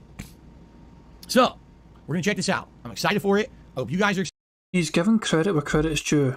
He's not fucking said who made the fucking video. He refuses to fucking say Evil AJ. I have a feeling, I might be wrong here because I'm trying to understand how Phil could possibly pull this off, right? But I have a fucking feeling that he's actually not going to react to Evil AJ's video. Which should be counterproductive to him trying to claim he's reacting to original This Is How You Don't Play. You know, I have a feeling he might try and react to a different version, perhaps made by someone else. I don't know, it's a weird one. It's the fact that he keeps avoiding saying Evil AJ is weird. Because he refuses to say Evil AJ, it just makes me think he's actually not going to react to his fucking video, even if it's on a different fucking channel. But it is the original one though. I don't know, it's a fucking strange one. It's a fucking strange one. Excited for it, and we're gonna see what happens. Now, here's the big update regarding Saturday. As you know, when I watch and react to something, I watch a little bit of it, I'll pause, I'll react, I'll give commentary. I've never, ever watched This Is How You Don't Play in its entirety. In fact, I've never watched This Is How You Don't Play in their entirety. I've seen clips, I've seen excerpts, okay? Also, Phil gave a completely negative and inflammatory opinion about This Is How You Don't Play without ever having fully watched the entirety of one. So Phil never actually given the benefit of the due to actually embrace the whole video.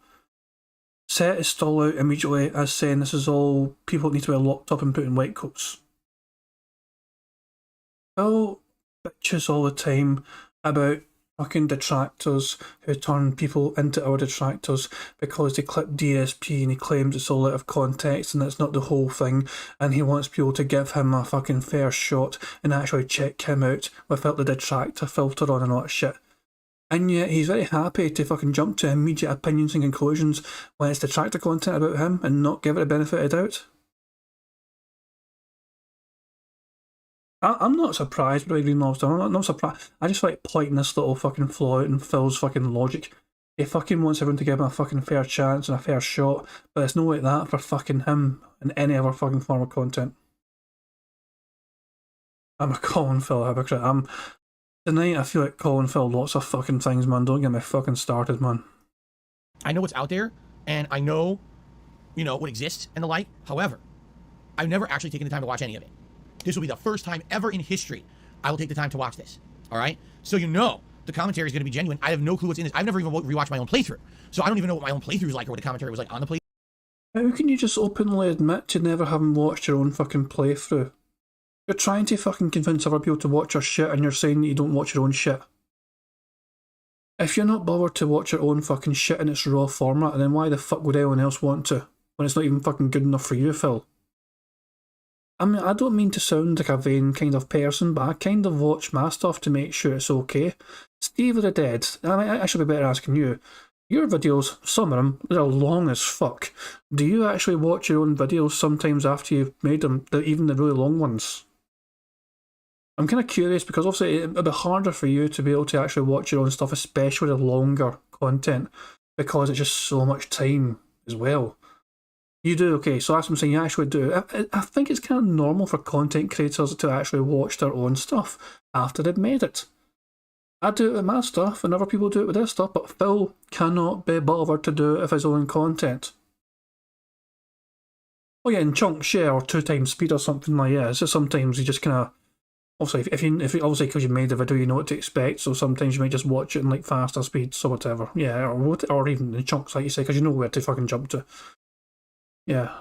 And last night's, oh yeah, I went and caught that. I finished off last night after the bingo and after I made that wee video as well. But yeah, it was a great wee show, That Being Said podcast. If you've not checked out That Being Said podcast 1K special, I'd highly recommend it. Al was on it, Steve Oded was on it, Agent Proper was on it, so many detractors were on it, Shinko Fleur and Sly from Lo-Fi podcast. It was quality stuff. But yeah, I mean, if you're not even... Phil doesn't like watching his own stuff and he's trying his best to convince others to watch it when he's not bothered to watch it himself. That just strikes me as incredible that he can't even be asked to watch his own content. Why should anyone else be? And then he has the audacity to moan and bitch when somebody makes a fucking, you know, a montage. Like, this is how you don't play about it. Which basically has the most entertaining bits of the fucking playthrough on it. Did I get a nomination That Being Said podcast? I got an award, which you can see on screen right now. It's on the right-hand side. I was presented an Organic Engagement Award. But I did not steal from Shinko. It's got my name on it and everything. But yeah, it's... Guys, the awards aren't actually fucking, like, real. You know, like... We weren't told about anything like that happening until the fucking show started, and I was like, oh shit, I guess I'm gonna roll with this then, and fucking we all had our own wee fucking things made up. But yeah, it's Organic Engagement. What was Steve? What was your award title again? What was the title of your award? I'm trying to remember. Because Ex Mortis was like, you know, documentary maker, which I'm surprised Secret Limited didn't get that, but Ex Mortis does pretty well as well, to be fair. It was just made for fun. By that being said, guys, you know what I mean? It was out of the blue, so it's not like a big serious thing. But because it actually, you know, made up and all, I'll show it off on stream for like a few of them, and then I'll just hide it again. But it's nice to have in the corner. It's not intrusive at all. I'm trying to mind what Steve's one was titled. I'll come back to it. Playthrough when I played it. So now there's that, and then on top of that, Yeah. Fuck me. Money. Oh, money. Yeah. Money. As soon as I hit play, somebody subscribes. Thank you very much, Blair, for subscribing to the channel. I do hope I pronounced that right. You know, it's very hard to know. It's a very strange thing to try and pronounce. You know, is it Blair or is it Blair? Was it me or was it me? I don't fucking know. But I done the best I could with it anyway, so thank you very much for subscribing. Let's just fucking keep playing. We're fucking miles behind, and we're at 1.5 speed, which I think is... Guys, I'm going down to 1.25 speed. 1.5 is too fast, I tend to miss things. That award with my 4th place at Evo, it could very well be Kirby. It could very well... Fucking profit was fucking sex bots. Go away, sex bots. Right, on with the bingo. 1.25 speed. Oh, Steve's award was the Psychoanalysis Marathon Award. I mean, I don't think there's a lot of contenders, to be honest. I mean, it's, you do good stuff, but it's you do long stuff, and there's not many can keep up with your kind of endurance. I'll put it that way. No wonder Steve drinks so much Lucozade, man. Bloody hell. Ah, Christ, man. But yeah, we've all got our own wee awards, and some of them had silly wee titles and everything. It was just something that being said, guys decided, like, kind of out of the blue, I think, you know. But, it's just all just for fun, you know. I'd have lost it if Anne was on the channel. No, Anne got the special, like, Twitch recognition thing, didn't they, or something, or Twitch comeback or something. I can't mind what it was. Anyway, on with the bingo. the comments from the This Is How You Don't Play video as well. So it's going to be a very unique event. To give you some perspective, when I react to things, it takes a long time because I pause a lot, I add a lot of context, I tell side stories, all right? For example, me reacting to a video that was 2 hours long about Wings of Redemption took 5 hours, okay? So you could guess, and this is just an estimate. This is How You Don't Play video. You guys may not realize this, all right?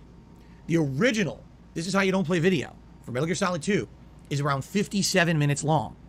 I did not know this until yesterday, because yesterday I said, all right, time to start getting set up for the event. Let me look it up. And I looked it up and I was like, wait, what? I was under the impression that all the This Is How You Don't Play videos were very lengthy.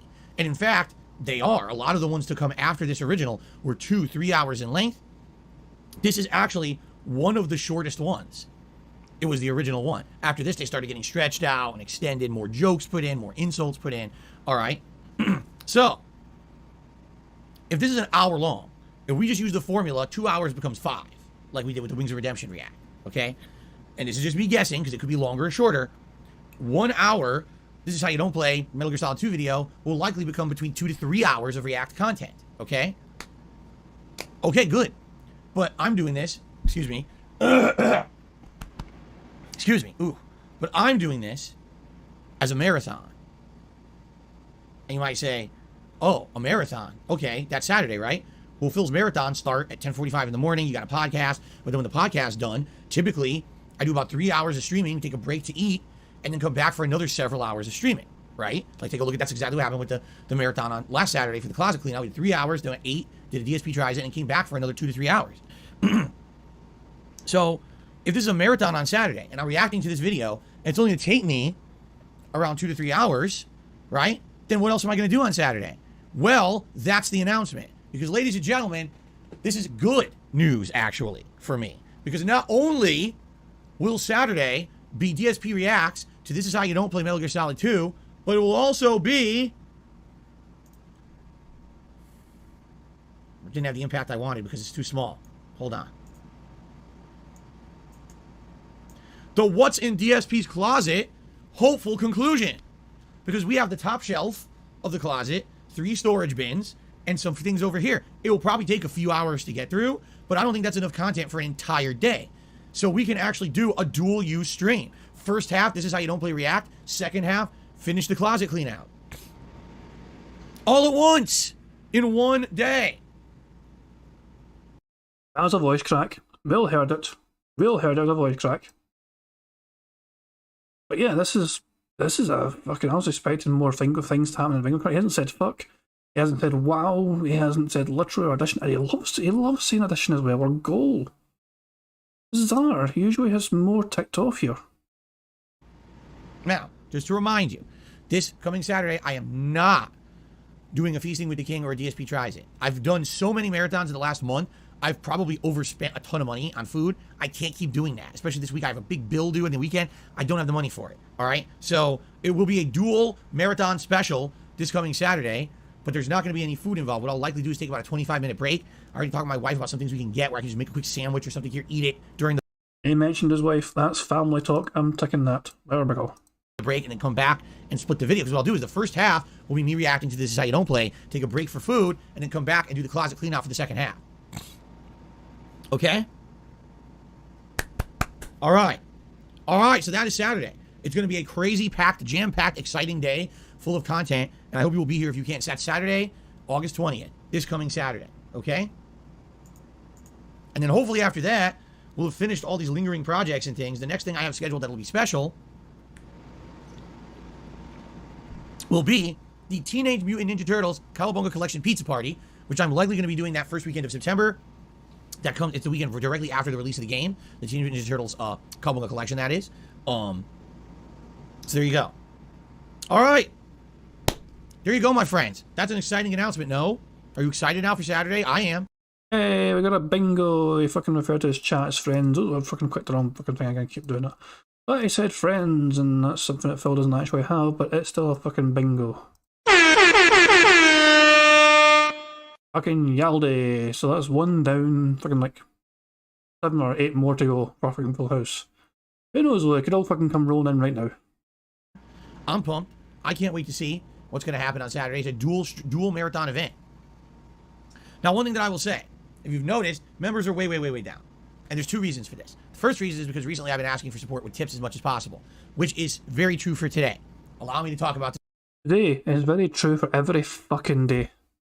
Just briefly. This week, I have 3 streaming days left, all right? All contributions raised in those days is going towards my day off on Thursday, a bill to pay for my garbage removal that's due on the 17th, so that's in 2 days, and then this coming weekend, I have a between $200 to $300 bill for my utilities that's due. So all the tips that I raise between now and then are going to that. 100% of the tips that I raise, not going to... Oh, wait. I think I paused it at a bad time. I think it's about to start ranting about the tractor conspiracy theories, 2 things. Between now and then are going to that. 100% of the tips that I raise. Not going to anything else, no matter what other bullshit you hear, how many fucking mobile games these dunce motherfuckers say that I'm playing and spending... He said motherfuckers, that's fuck. That's also the bingo thing. Fuck me, man. He's starting to get very toxic again. But the fact he's desperate to push his narrative as fucking hard as possible, that he fucking doesn't spend money in WWE Champions, even though we know he does spend money in WWE Champions.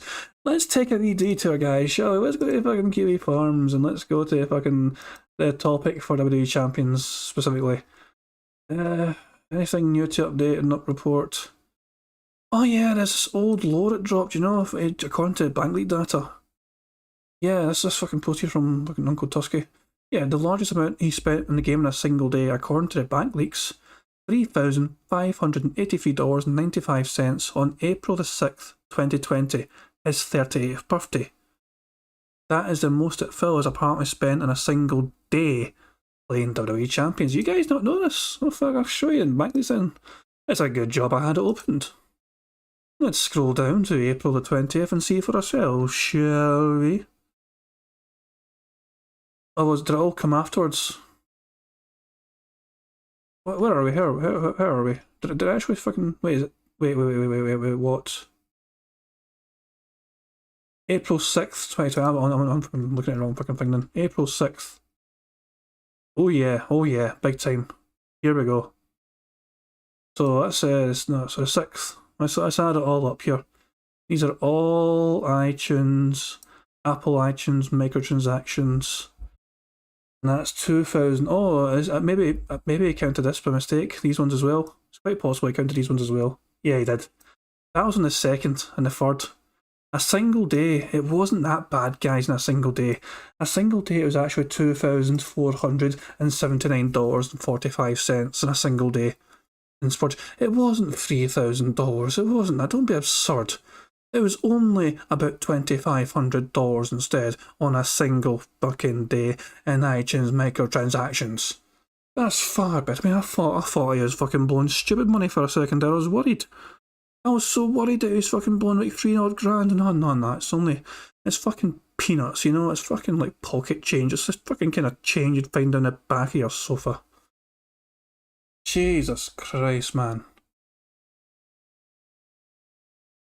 Christ, man. And that, according to TG Gamebox, that was the NWO Hogan release, which is why Phil was going to ham on that. Yeah, it looks like nobody's actually corrected that yet. I can't burst in it myself, you know, but at least you know the fucking score, right? I mean, you know the truth of the matter here. 6th of fucking April. That's unbelievable, man. Look at these ones as well. Jesus Christ, man. Did I get a lot of... Oh, that might explain a lot. These unknown random fucking deposits he got into his account. Who knows how? I don't know. We have no explanation for these deposits, guys. We don't know why these happened or what they fucking came from. These are likely fucking taken, you know, just paid into his account from PayPal or something. Deposits coming in away from there, you know, fucking tip money. But 2 random $1,000, you know, deposits exactly. We don't really have an explanation for that.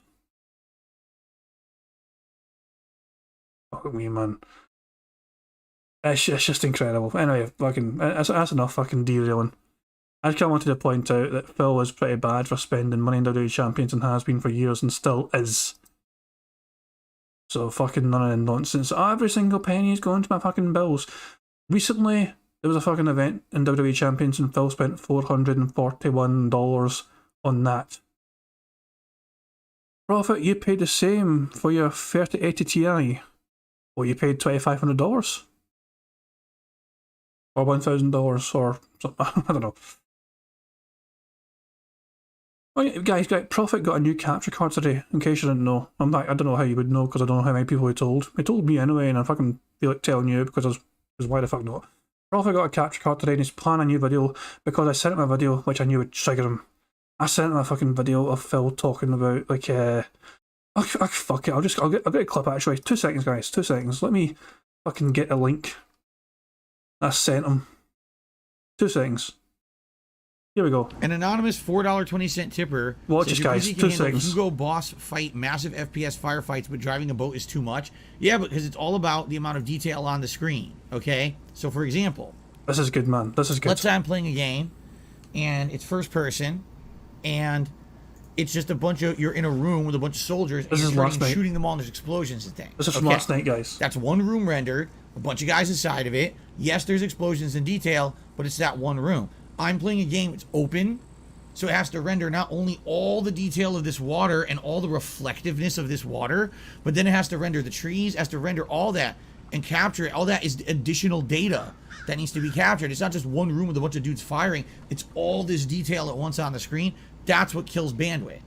So that's why. That's maxing my CPU because there's so much shit going on at the screen here with detail. If it were not detailed at all, it would be like 0% CPU. But it's all, look at the detail in the water. It's actually a mirror. That's what's killing the CPU right now. Reminder that he is playing a fucking console game. He is not playing a fucking game on his PC here. He is streaming the game from console, which is taking up all the fucking processing power of the fucking game, and that is sending the video data to the fucking PC and sending it as a stream. And no. Yeah, so I sent this to Prophet knowing it would fucking make him rage, and as soon as Prophet saw it, he's like, I'm buying a capture card, I'm reacting to this, I'm going to react to another thing as well. I fucking knew it would trigger him so much. It's like, I'm like the wee instigator of a fucking Prophet rant. It's great. I like making other people rant about DSP instead of just being me all the time. You know, it's great when I can just stick, poke the bear with a stick. Take that and all your fucking sexbot antics, Prophet. You get what you deserve. I made you rant. But yeah, I couldn't fucking, but that was just fucking ridiculous nonsense from Phil, man, just trying to claim that, it can handle explosions perfectly fine, but it can't handle a fucking still lake and water and all this open space. What the fuck off. Anyway, back to Bingo. Money on over here, or liquor, he's buying 400 bottles of fucking gin, he's doing this and that. They're all fucking dumb fucks, alright? My funds are going directly to bills I need to pay, and my day off, which is grocery shopping, pet supply shopping, and things like that. That's what it's going towards. In fact, I already made a big announcement over the weekend about my fishing streams. So allow me to explain. Last night, we did Sunday Night Bites, which is now what I'm calling my fishing streams of Bassmaster Fishing 2022. It went ridiculously well. It was very entertaining. It was chill fun. My power went out during the stream, causing me to lose my streak of fish. I know that sounds stupid, but it's true. It was a very eventful event. And what we determined is that every week on the Sunday... Did he just say it was a very eventful event? Mr. Valedictorian here with the fucking big words. Yeah, Phil temporarily lost his power and it fucking killed the game for a bit and he fucking just restarted and that was fine. I don't think the power got lost. I think it just tripped. You know that thing when your power trips and you can fucking turn it straight back on immediately, but everything just fucking obviously switches off. So, yeah. But he just said eventful event. I don't know if I can let him get away with that. It was a very eventful event. What the fuck does that fucking mean? What the fuck does an eventful fucking event mean? Darling, how was the event you went to say? It was eventful. Yeah, you never fucking guessed it, but it was a fucking eventful event. The fuck does that mean, to be honest? Was it exciting? Was it? No, it was fucking eventful. Oh, for fuck's sake. And Steve did. It was full of supportive support. The support was very supportive today, and it's an eventful event, yeah. I went to an eventful event and it was very fucking, the support was supportive as fuck. Oh, for fuck's sake, man. I need to keep playing this. I'm going to get lost in rants again. Fuck this. And what we determined is that every week on the Sunday Night Bite stream, if we had $100 of tips, I will put on my fisherman's hat, and I'm going to start adding once a week a lure to the hat that a fisherman would use to catch fish. So each week we'll add one, it'll be unique. Now last night someone had an idea. We are 36 minutes behind live, Phil. Also, how the hell has he not mentioned goal talking about this tips target? How in the fuck has he not mentioned the word goal here? He's specifically talking about a goal right now and he's not mentioned the fucking word goal.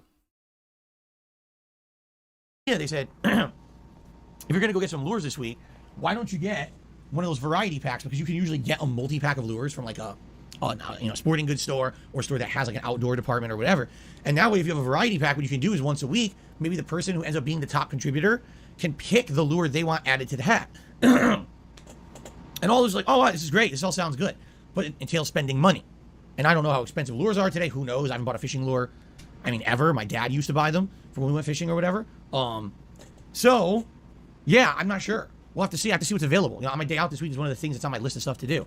But yeah, that's where all my funds are going. Bills, groceries, one meal out with my wife a week that we have on our day off, the once a week that we don't cook at home. We get to do something like a date night, right? And I'm going to be looking for like fishing lures and stuff for our Sunday Night Bites stream. So that's where it's all going. If you're going to support my streams in the next 3 days, I would ask if you can, please tip me. This will dramatically aid me in affording the bills, affording the day off, and being able to get some stuff on my day off when I'm out, okay? So that's definitely, if I'm saying this all the time, right? Obviously, that means that there's not a focus on other ways to support the stream, right? And I get that. I totally understand that, right? So if I'm not harping on, oh, please become a member or whatever, right? It is what it is. You're going to have people who are not going to. Yeah, got another fucking bingo. That's actually a proper bingo. That's a diagonal line. It is what it is. He said it. Support, example, snort, voice crack, and it is what it is. That's another bingo, baby. Fucking Yaldi. And just for Dashi, I'm going to play this for him, and I'm going to hit play and try not to stop again.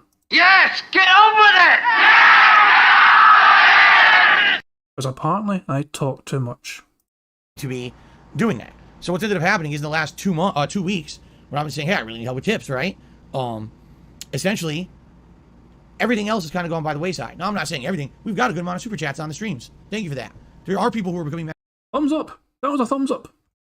It's kind of going by the wayside. Now, I'm not saying everything. We've got a good amount of super chats on the streams. There's a thumbs up right there. That also counts. And is that another bingo? No, it's not. But still, it's a fucking thing to tick off. Fucking hurry for that. Thank you for that. There are people who are becoming members and gifting memberships. Thank you. But in general, you're not going to see a rallying, right, of members when I'm asking for support in other ways. So what ended up happening is our members went from over 600 all the way down to 530 now, okay? Can't be helped. Especially when I need help in other ways. It just can't be helped. I'm not going to sit here and freak out about it, all right? What I would say is, if you're someone who's interested in supporting this channel, a great opportunity you might have is to come by on Saturday. If you wanted to say gifts and memberships, on Saturday we will have an abnormally large amount of viewers on the streams. As you can see today, we have between 200 and 300, right? But on a Saturday when there's a marathon, we'll probably have hundreds more. That's a great opportunity if you wanted to gift and help out, right? That would definitely be the day to do that. All right? There you go. All right. So, that's that. I've pretty much covered everything that I wanted to talk about on the podcast. So, let's do a shout out for the one contribution that I've received so far. This guy is such a petty bastard, man. He's acting like he fucking deserves more contributions for all this shit. I mean, I've had Kirby Souls be like my one contribution, person that contributed today, and I'm happy with that. If I get nothing, it doesn't really fucking matter. But if I get anything, I'm fucking pleased. But Phil's like fucking. Let's just shout at the one. I'm going to highlight only one of you guys that given me something today. Oh shit. Yeah. Money. Oh, money. Yeah. Money. Shout out to Hum Along if you can't sing along, who sent a 82p super chat. And also a super sticker with a little shocked face with a drone mouth. And yeah, it's basically the face that we make trying to pay attention to Phil. Thank you for the super sticker. I do appreciate it. Hum Along if you can't sing along. Much appreciated. Thank you very much. That means I've got more contributions than Phil has today, I think. At least up to this point. But yeah, cheers. It's from Snow Carl. No, let's rewind this for full context. Play you bastard. Pretty much covered everything that I wanted to talk about on the podcast. So, let's do a shout out for the one contribution that I've received so far. It is from Snow Carl.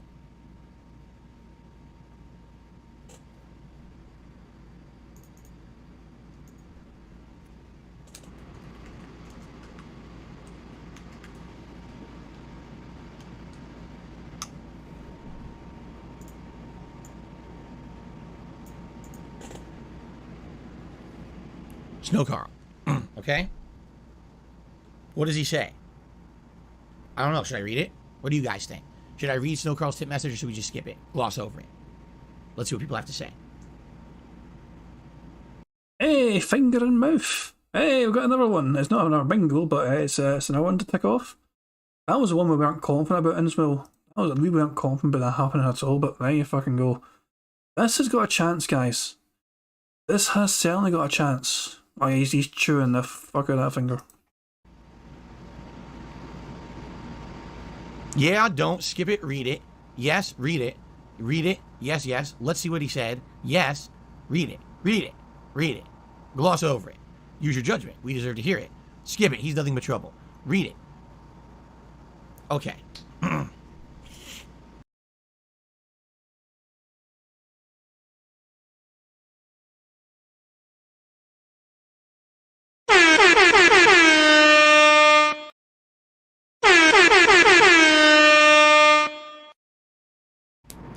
Paraphrase it? All right, let me paraphrase it. Phil, can I ask something incredibly intrusive that probably shouldn't be discussed publicly on your stream for the millionth time? And I know you're not going to give a full legit answer, or if you did, it would just be dramatic and it would bring up something stupid. Is that good enough for paraphrasing it? But you want me to read the real message, right? Okay. Here we go. Money, money. Since the pre-stream podcast... Money, money. Oh, money, money. Yeah, yeah. Money, money. Thank you very much, Prophet, for a super chat. He says, this has got gaslighting me earlier. So there we go. Thank you very much, Prophet, for that. And I got your name right this time. I didn't call you anyone different, so there we fucking go. Yeah, he's really stolen the shit out of this fucking contribution. Not only that, he's fucking just dragging Snowcarl through the mud. If he's so much of a fucking problem, Phil, just ban him from contributing to you in PayPal. You take his fucking money and then you mock him anyway. And I'm not saying Snowcarl's not to blame. He's just as much to fucking blame for sticking around and giving Phil stupid money. Fuck it. Podcast now has established itself as a staple gaming podcast. Let's rewind it. Let's rewind. Let's see what it says.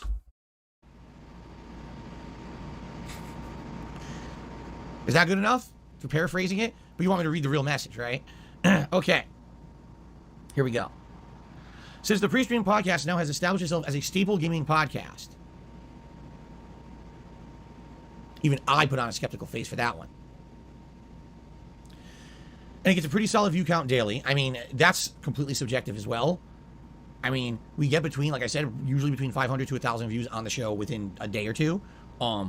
Is that considered good viewership on YouTube? No. You were saying it was good earlier on. You literally said today, earlier on, that it was doing well and this was good. How can he's changed his mind because Snowcarl mentioned it? It was a brag. He was bragging about this earlier on today about how he got up to like 1,000 views or whatever on these podcasts and the on-demand audience was there and it was good. And now that Snowcarl brings it up, he's like, is it good though? Is it good? Is it though? Oh, for fuck's sake. So, for me, I'm happy with it. But it's not considered any kind of reach on YouTube, just being honest, okay? Have you been getting any requests from sponsors? If not, are you planning to reach out? It's very profitable and will be positive. So he's literally asking something he already has the answer to. He already knows the answer. He's selectively chosen for this to be a topic of discussion on the show. Okay? Let's look at the pros of sponsorship. There'd be less financial, strain on you. There'd be less a financial burden on your fans. You've also been open to sponsorships before. You have shilled 2 gamer seats before, one from Spawn seats and one from OP seats. You've also shilled a bunch of other products like bean bags, an actual type of snacks, gamer snacks or some pish like that.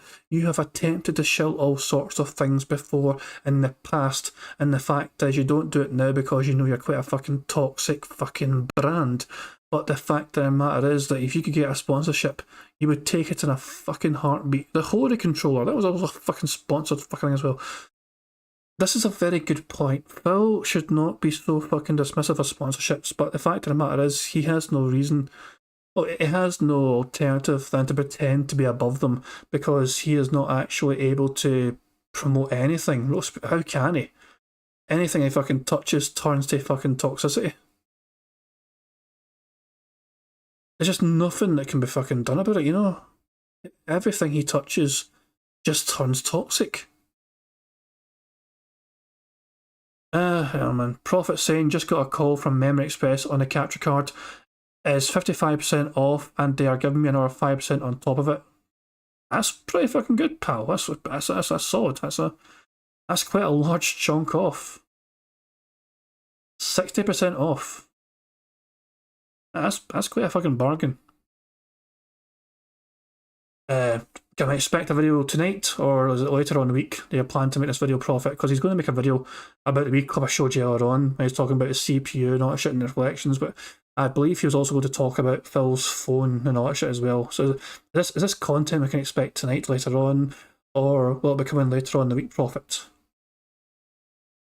That's what I'm saying. Prophet's been grinding hard with the content these days, and he's delivering some good shit. I like promoting my fellow detractors when they're working hard and all that. But yeah, keep an eye out on Prophet's channel anyway, guys. I'd recommend that because he's planning good shit soon. Okay. So, should I answer the question, which I've answered a million times before and everyone already knows the answer to, or should I just gloss over it? What do you guys think? Aldi Corny says, "You know, I was right. You should have just skipped it."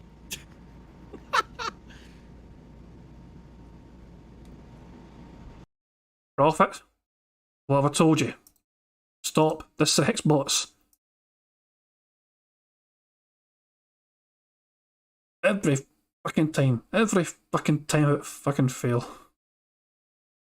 Ah well, I mean, you did give me a super chat. I do appreciate that. Hello, ladies. Ah, fucking horny bastard. Anyway, on with the show. On with the bingo. Answer it in depth. Answer it. Snow Carl says, answer it. Gee, the person who asked the question wants me to actually answer their own question. What a shock. Reiterate your position so Carl fully understands. Okay, I will. Wait. Did he just say, wow, what a shock? Answer it. Gee, the person who asked the question wants me to actually answer their own question. What a shock. Oh, I didn't say wow. I thought he might have said wow. Reiterate your position so Carl fully understands. Okay, I will. You ready? Question number 1. Have you been getting any requests from sponsors? Well, that's a yes or no question. And the answer is yes. I do every once in a while get a request for like a sponsorship opportunity. So there's your answer. If not, well, no, the answer was yes. So it's no, there's no if not. And that's it. That's the question. I answered it. Okay. There's your answer. Very nice.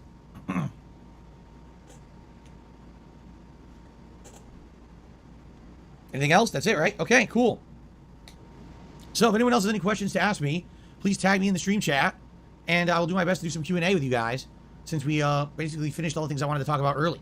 Okay? How am I today? I'm pretty good, Snowcar. I feel better. Like, my throat is still a little swollen from yesterday. And a little gunked up, as you could hear. But leaps and bounds better than yesterday. Yesterday was terrible. I woke up with giant swollen eyes. My throat was all messed up. I feel much better now, so. Jason, I see Batman and Taz are so good in Multiverses. Actually, they nerfed Taz now. Taz has been nerfed in this release. So I guess what people are saying is they got to figure out a new way to play him because the whole tornado move isn't so good anymore. But apparently he may still be good. I'm not sure. Won't know until I play him. What is my favorite wing sauce? I don't eat wings that often, so I don't have an answer. I will say this. The most recently I ate wings, which was probably like within the last year at some point, I ate jerk wings, like Jamaican jerk chicken style. Oh, that was good. Because it's not necessarily a sauce, it's a dry rub. Dude, it was so amazingly delicious. The chicken was, tender as hell, fell right off the bone. The skin with that seasoning on it is insanely good. So there you go. Only Fear of Death says, do I ever have the urge, excuse me, do I ever have the urge to play the Versus series of fighting games like MVC2? I remember you mentioned you get an urge to play Street Fighter every week. Every once in a while. But the thing is, the game that I really have the most cravings of playing is old school Street Fighter. That's what I grew up with playing in the 90s. Then I converted into a Versus style player when those games became prominent. Listen, I love the Versus series. I think X-Men vs. Street Fighter and Marvel vs. Capcom 1, I would still play to this day any opportunity I get to play them. I love those games. Marvel 2 I like, and I was pretty good at it back in the day, but I don't know, like, that game is... And by the time that game was at the end of its life cycle, it became so insane because so many people had played it so competitively for so long that you had to have, like, such insane skill to even hang with the upper echelon that it was like, Jesus Christ, man, I just want to play a casual game of Marvel 2. Oh, look, here's these two guys pulling off insane touch-of-death combo, reset, 50-70% damage mix-up combo, here go, snap at your assist, infinite combo gets the assist, now he's to capture a whole party of three teams, giant hype, it was nuts, okay, it was absolutely ridiculous. So, yeah, like, it's a fun game, it's definitely a fun game to watch, but Jesus Christ, that game became so demanding by the end of playing it, that's like, dude, I just want to play a game. I don't want to, like, have an intense sweating session trying to play a fucking fighting game for one game. And that's what it became like. Like, it'd be like a super insane high-level try-hard to even, like, get a win. Isn't this the same game where he's like fucking reading and fucking the chat to his audience about a guy kicking his ass? He's like, do you even want to play the fucking game and all that shit? Because the guy kept owning him with, he kept getting shot by a gun in one of these fighting games. And the guy just fucking zoned him so fucking hard, so easily. Was it not that game? No, it wasn't that game. Okay. Hey, Cultivate, how you doing, pal? Congratulations on your awards, Cultivate, by the way. That was Injustice. Okay, that was Injustice. Okay, no worries. That's what I'm saying. No, Phil takes these fucking fighting games super seriously anyway. And he does think of himself as kind of an elitist. He gets bitchy and moany when people try and tell him how to play a fucking game. And he's like, no, I'll just fucking play the game how I want to fucking play it. Don't try and tell me how to play a fucking game. And yet when it comes to these fighting games, he gets so fucking elitist. And he fucking all of a sudden treats this like there's only fucking one way to play it. You cannot fucking play it that way. Playing it that way is wrong. It's so selective, this kind of fucking thinking from Phil, when he can and cannot play games a specific way. It's fucking bizarre. But yeah, thank you. It wasn't MVC, it is Injustice. Okay, cheers.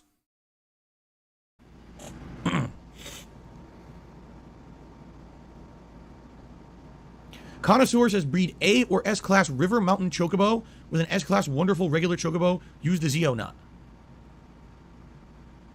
Great. If you could save that until I'm playing the game and we're at that point, I'd love that advice again. Thank you. Just take a fucking note of it then, you fucking cunt.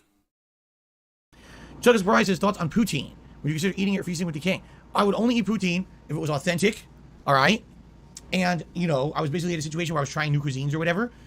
It doesn't sound good to me. That doesn't mean it's not going to be good. It just means it doesn't sound good. There's been a lot of things in my life that didn't sound good, and I tried them, and I never thought sushi would be good. And now I've tried all kinds of sushi, and I love it. So there you have it. It's not. I'd love to try like genuine poutine personally, you know. I would love to. Chips, good. Cheese, good. Gravy, good. What's not to fucking like? I mean, I'll love that shit anyway. I love all three of those fucking things. Put them together, you fucking, look at you fucking boo. Poutine, for fuck's sake, I'm going to spell it and shoot it. Master Doctors, what's poutine? That's something different, that's. Money, yeah, yeah. Money, oh, money, yeah, yeah. Money. Got a tip from Undercover Tony, and he raises an interesting question. If you don't care about what DSP does, or anything else, then why do you react to every one of his videos and you constantly call it everything he does? Explain. I don't think I've ever said I don't care what DSP does. Can anyone recall a time when I said I don't care what DSP does? I don't know and know. I've been following DSP's antics since 2015 or something like that, and he's like a fucking train wreck, okay? It's like something that's fucking, it's like watching a train crash in real time, and yet as horrible as it is to look at, it's also hard to look away. Now, over the time, it's like you just watch somebody be toxic online, whatever, it's like, oh, well, fucking, that's that. I only started making videos on Phil when the back weeks came out, and we had all this information at our disposal. And all of a sudden, we could use the real information that we had available to us and put it against Phil's narrative, which was often contradictory. So I went from just being like an interested observer and detractor in the wings and on the side, you know, on the sidelines. I was happy to let other people do the videos and not shit before and just do whatever they wanted to. And all of a sudden we had a bunch of evidence at our disposal that Phil had actually spent all this money on this fucking stupid thing and that stupid thing and all this and all that. And I put forward my own opinions on that shit. You know, that was that. And it got to the point where it's like, yeah, Phil's made a lot of dumb claims over the years. I'm going to counter that with all the evidence we have at our disposal. And I just made some videos based on that kind of logic. It grew arms and legs, and I had some silly ideas along the way to do other kind of things. I make some dumb DSP songs sometimes, like that little diss tracks. And then also we're doing bingo as well. We're fucking playing bingo now to endure the pre-streams. I make it fun. Somebody in this chat now, if they get a full house on this bingo card, can win a £25 prize. We're trying to make this some sort of, you know, fun kind of thing, you know, just to endure Phil's fucking pre-stream, rather than just fucking watching it and critiquing it, which I'm also going to fucking do a lot of time.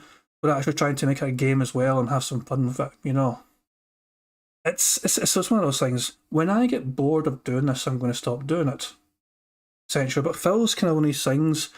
I don't pay attention to any other lolcows. I know some people have their own little selection of lolcows, you know, like some people follow what Wings does and fucking who else, like, you know, RTU or whatever, and all these other guys, you know, but I just focus on Phil because it's, you know, he's the one lolcow I've only paid attention to over the years because he's the one that I've got the most knowledge on. So I'm not going to pretend to fucking know anything about Wings or RTU or that shit, you know, I'm not going to fucking, you know, talk about their antics. I don't have a fucking clue what they get up to. But I've got a good fucking handle on Phil. I've got a good handle on what his behaviour's like and what his antics are like. I know at times when he's lied. I can call out his fucking lies. That's the thing. I just like calling out his fucking lies, you know. I like explaining to people, this guy's full of shit. This is why he's full of shit. And I can point to you when he fucking did a thing which proves that he's full of shit right now. It's just, you know, I find it interesting, personally, you know. And it's interesting to me that he gets away with lying to his fans all the time. And I think, why is this man still allowed to get away with lying to his fans? Not that shit. Money, yeah, yeah. Money, money. Oh, money, money. Yeah, yeah. Money, money. Undercover Tony has followed up with another question. Thank you very much, Barry, for the tip. He says, but he's making his money and has for years. Do you think it will stop with one expose? He will carry on way after all of this. He is resilient. He has survived so much. He is quite resilient. I'll give him that as a compliment. He is very resilient. And I don't want to go on too much about this because obviously I've got some more bingo to play, but he has survived the jerking off on cam, which is a very embarrassing thing to happen, but he's quite fortunate not a lot was seen, but enough was seen to be the most embarrassing thing he's ever done on a stream. So he survived that. He survived the bankruptcy. He survived Twitch firing him. He survived Machinima firing him. He survived Liana dumping his ass. He's survived quite a few things over the years. And obviously YouTube, the adpocalypse as well, and all that happening. He's been through quite a few things. Even things that might not be kind of remembered too fondly, or just that well. Like, he used to obviously he ran his own forums before, he ran his own website before, and his mods revolted. Phil got locked out of his own website before, because the mods had enough of him, and the admin had enough of him. He's technically the head admin, but he got locked out of his own fucking website before because he pissed off his own staff at that website so much. Some people might have forgotten that kind of lore, but that's what it is. But he survived all of this and just somehow found a way to keep on going. And he's barely staying afloat now. And right now, staying afloat through sheer willpower and deception. And his fans are fucking, you know, if they want to fucking support that, then so be it. I'll keep pointing it out anyway, just to fucking say this guy's still getting away with lying. It is what it is. But hey, we might get a fucking bingo card out of it. We might get a full house again. As we sort of saying, if Phil gets boring, I will just stop fucking doing it. I've sometimes tap out from Phil stuff for a while, I have in the past. Of course, I mean, while I've been making videos, I've not found myself getting bored yet. But there was a spell before the bank leaks. I was just zoned out from Phil for a while. So I'll keep doing what I'm doing, but Phil will find a way to persevere, but he's going to need to start to really think to himself, and need to start cutting back on the silly things I'm spending money on. He is definitely playing WWE Champions, and he's terrified to even admit it's a joke. It's going to catch up with him eventually. It's pretty much catch up with him now, practically. He can't even afford to fucking treat himself to a takeaway for fucking Saturday's event. At least he claims he can. We'll fucking see what happens between now and then. Anyway, thank you very much, Undercover Tony, for the tips. I do it because it interests me. I make the videos because it interests me. Phil is an interesting person to observe. A lot of the detractors are kind of the same kind of mentality. They find Phil an interesting person, an interesting character to observe and critique and talk about. Phil will always have support because he's going to have people look up to him. Phil's stream just died apparently. Well, we're behind anyway, so let's just keep playing and try and catch up. Undercover Tony, I hope I answered your question okay enough. If you want to ask any more, feel free to email me. You don't have to keep tipping me to ask questions. I will be happy to talk to you more if you want. But thank you very much for the money. Yeah, yeah. Money. Oh, money. Yeah, yeah. Money. I do. Right, Tony's undercover. Tony's come back with another tip. Thank you very much. £5 tip this time. Even if you nuke a roach, it will still live on. I agree. He'll keep doing this until he's 60. A real question: if there was no detractors, would he still be as big as this? Absolutely not. I am of the opinion that if there was no detractors, Phil would not be around today. There's more detractors than there are fans, in my opinion. Right, Tony, undercover Tony. Please, if you have any more questions, email me or something, or if you want. Like, I mean, so you don't have to give me any more tips. I do appreciate it, but let's go on with the bingo. Let's try and catch up to Phil. But I do appreciate it. Phil would not be around today if there was no detractors, no attention on him like this, especially this kind of attention. Out of the question.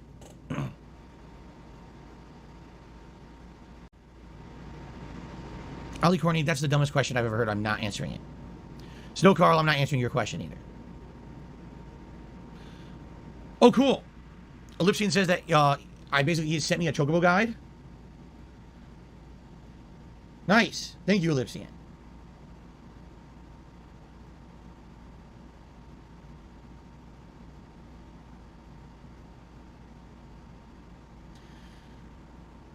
Blue Chocobos are the river Chocobos. They can run across shallow water. Green Chocobos are mountain Chocobos. They can run over mountainous terrain. Black Chocobos can cross both shallow water and mountainous. And then the Gold Chocobo crosses all terrain, including oceans. Can travel unrestricted to any area of the map. So there you go. And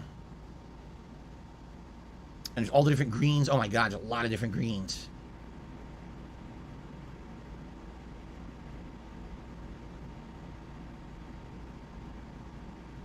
You need Regan greens. Then you need Silkus greens to raise their stats. Oh my god.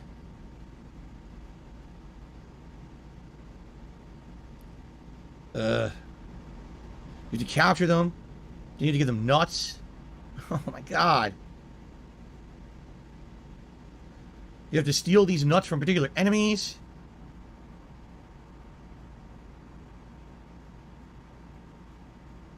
Oh my god, it's so complicated. It's such a complicated procedure, man. Yeah, we have to buy.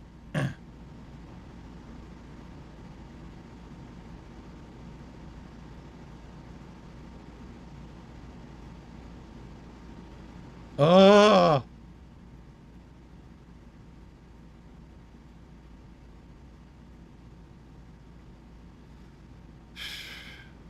Yeah, you basically have to capture. You're constantly capturing chocobos. You gotta, dude, it's so ridiculous, over the top, time consuming. I really hope someone's gonna walk me through it, because as much as nice as it is to have that guide, I can't, just reading through it now is giving me a headache. Seriously.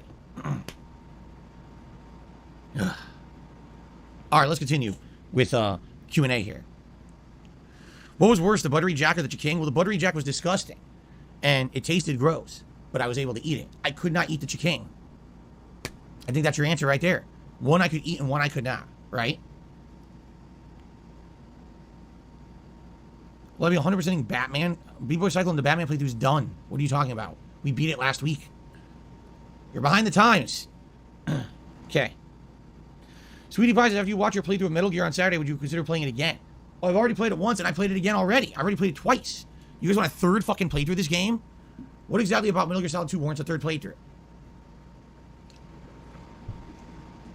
Jesus. Yes, Retro Parasite, that's correct. Part 1 of the Season 1 patch is today, and then next week on Tuesday is Part 2, which has Morty and other changes.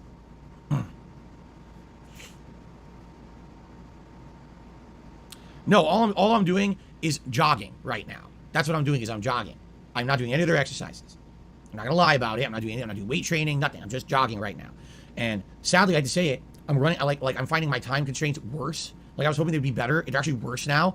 Like I used to do for half an hour. Now I barely have 20 minutes. So what I've been doing is trying to go faster now to burn more calories in a shorter amount of time. So yesterday, like I basically went the same distance in a shorter period of time. It is what it is. I would like eventually to be able to have time to do other stuff. I have like no time. Here's when my time is, all right? All of my time is front loaded or in one time period at night. In the morning, I wake up, I'm moving, I'm doing things that I need to do. Then I'm on. When do you wake up? When do you wake up? Because you don't start streaming until 10:45 AM. You wake up, you're doing things. What are you doing in the fucking morning, Phil? Why can't you go for a half an hour walk first thing in the morning to give yourself it'd be a good way to start the day? You could get a wee bit of exercise, get the body moving, get the blood flowing. It'd be a very healthy way to fucking start your morning. He's like, I'm doing various things such as, you know, sleeping until fucking 10, 15 or something like that. Yeah, and fucking stays up till 4 AM sending stupid tweets and playing that fucking WWE Champions game. Stream. Then I'm usually making dinner. Then I'm usually, I try to cram in my workout between streams. Showering. Then I'm back to stream. Then my wife comes home. And then I want to spend time with my wife. I don't want to be working out. That's my problem. My day is full. My day is literally jam-packed 100% full of activities. Reminder, he is a master of his own schedule. He creates his own schedule. He hates his fucking schedule and yet he made it. How far do I jog? About a mile and a half, roughly. And it varies depending on the day and the weather and all that. Usually about a mile and a half.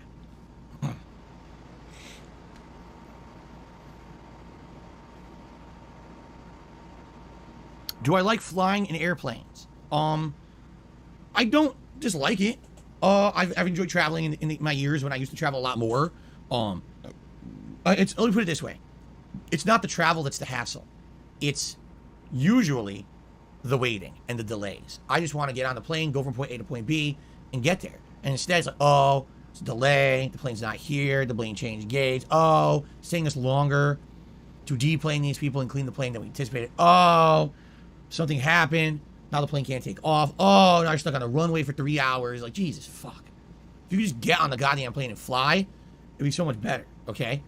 Now, it's not to say that I haven't had bad flights. I have. I had 2 really bad flights in my life where I thought I was going to die. The turbulence was so bad that the plane was jerking all around. People couldn't even stay in their seat, like being tossed all over the place. You're scared.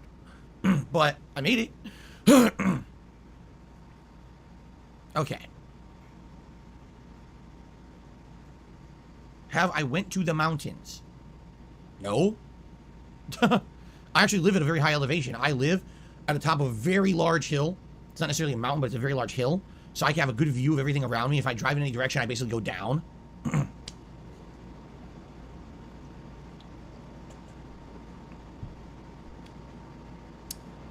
Ali Corny, if you didn't ask dumb questions, then I wouldn't say that they're dumb questions.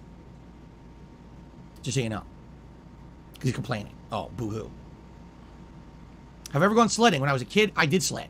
Yes, I had a sled. I would slide down hills covered in ice and snow at parks. And even in my backyard, there was a large rock, a huge boulder you could slide down when it was snowy. No, I never went to Mount Washington.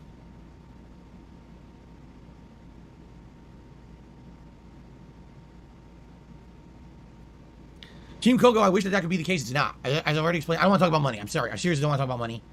That's where your question's going. All the funds that I've been raising recently are all going directly to bills and my day off. There is not $1 of excess that can be saved. It all has to be spent on necessities. And that's all I'm saying. I'm not going there and wasting my time talking about that. Spartanius ones, if I do another retrospective, the team should be listed at the time warp again. I don't know if I'll ever do another retrospective, honestly. I don't think that they're in favor anymore. And I liked doing them. Don't get me wrong. I enjoyed doing the retrospectives. I thought that they were nice. But it's been a long time since I did one. Probably, 2 years? And I think people have moved on. They want to see me do other kinds of content. They're not too excited for that retrospective stuff anymore.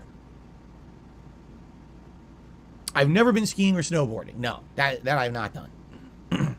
Nor would I do it now because I have, not that I have the injury anymore, but, for a good stretch of time from around 2007 all the way through, I would say, 2015, 2016, I had a really bad back injury, a severely herniated disc, and since then it's healed and gone down. But why would I risk re-injuring that by doing something risky like that? As fun as it may be, it's just not having the amount of pain and discomfort I used to be in all the time. It never turned off. I used to be in so much pain. I don't ever want to put myself at risk of doing that ever again. Any plans to hit up the zoo soon? I'd like to, but this is life. This happens every year. I say, man, we really want to go to the zoo this year. And then what happens? Life happens. I get super busy. My wife gets super busy. We don't have time to schedule it. And then it never happens. We haven't been outside of our 1 day off a week, where typically half the day is spent running errands and shit. We haven't been on a day out, nice day together in since 2019. when we went to Connecticut to get married. Yeah, that's my life.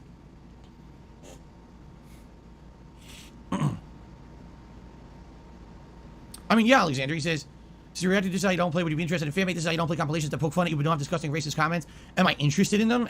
I don't really care. It doesn't bother me either way, but you're right. Like, that's the problem is when they put in this really nasty, gross shit that, you know, is problematic stuff you can't be doing.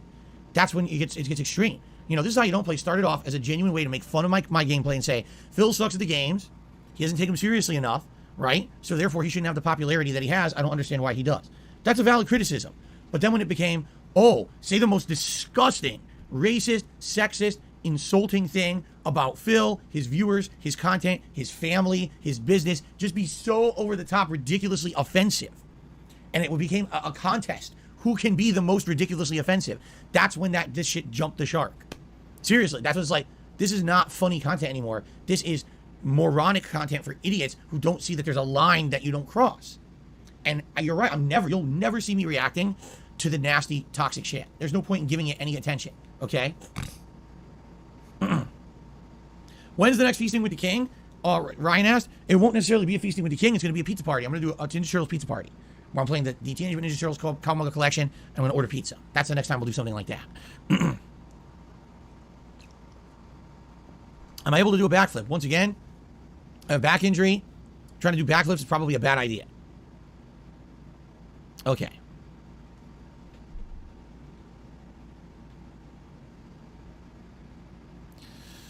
If I won the lottery and achieved financial freedom, would I take a step back for streaming and spend time with my family? Yes, but not a step back. It would be a readjustment.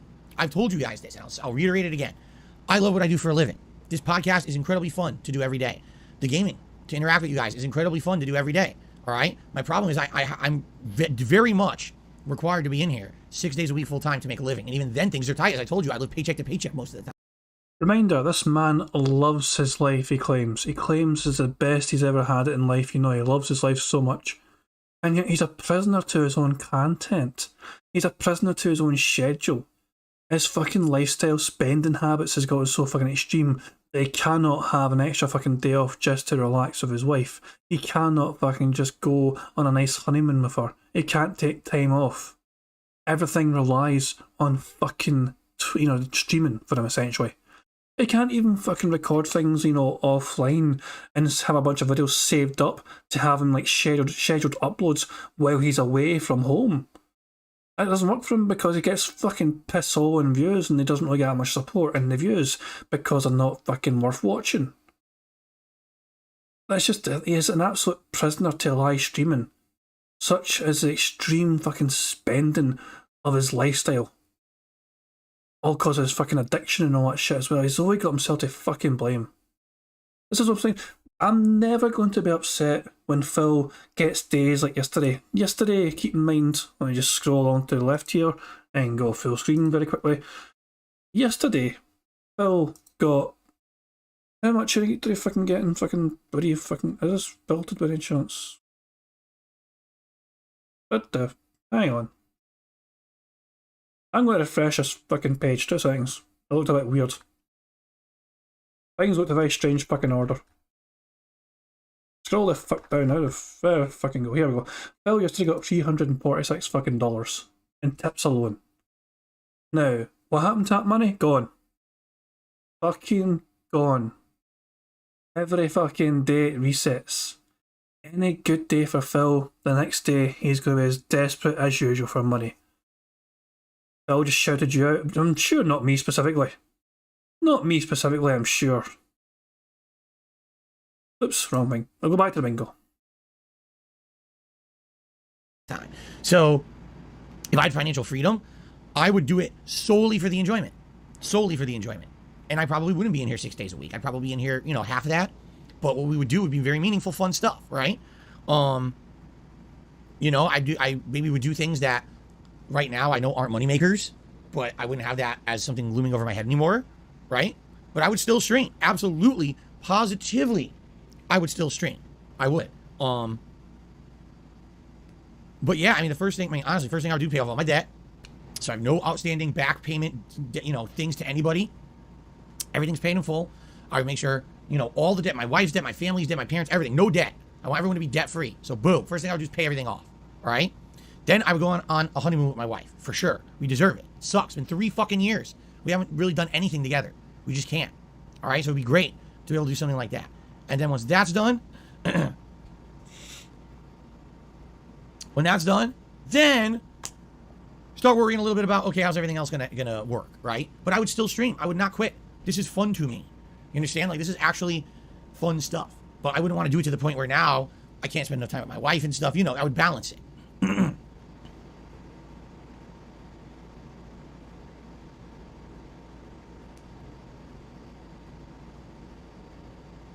I've been to Vegas many times, but only for Evo, and I've never actually done any tourism. I was just there for Evo, and I have no idea what the hell Silk Sonic is. Never heard of it. What's the largest amount of interest I've been charged on late payments? Oh, God. The good news is that doesn't happen anymore, all right? It used to happen very badly. I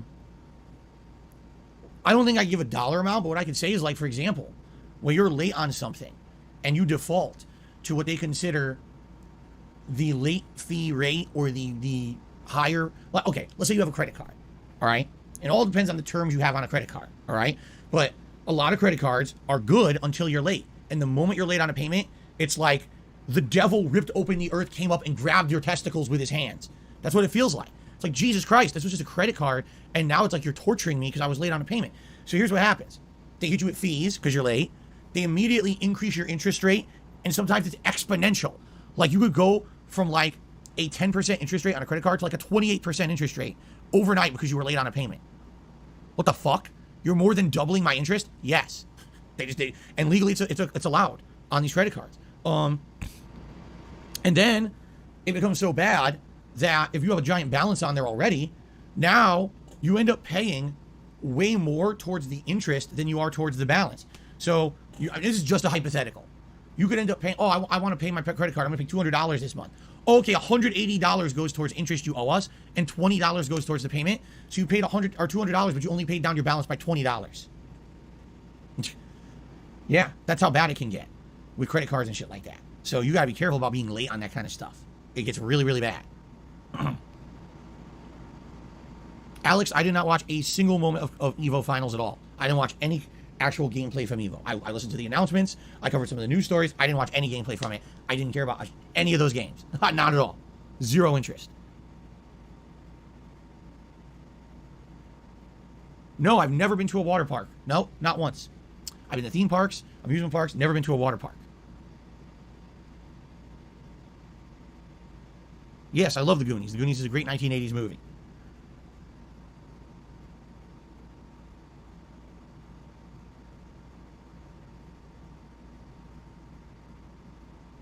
Yes, I did do cookouts when I was a kid. Yes. And I did cookouts when I was an adult as well. Hold on one second. Oh.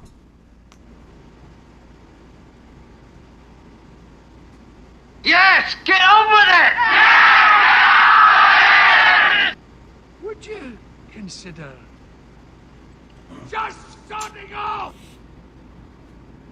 Phil, you make me angry, Phil. Sorry, I saw a gremlin on the other side of the office. I had to throw him into a blender and turn it on. Splatter his guts all over the wall. Okay. No, I don't know how to play any instruments. Guts, I mean, at this point, I'm 40 hours into Final Fantasy VII. I think it's safe to say I'm enjoying the playthrough. I have no idea if I ever saw an episode of South Park where they went to a water park. Maybe. Where's Jasper? He's probably with Kat right now. Let me think. I think Jasper will be able to join us on the last portion of this stream. And I think he'll be here for Multiverses tonight, but again, that's up to him if he wants to come in. Like some days, the door's open, he never comes in. So it all depends on what he's feeling.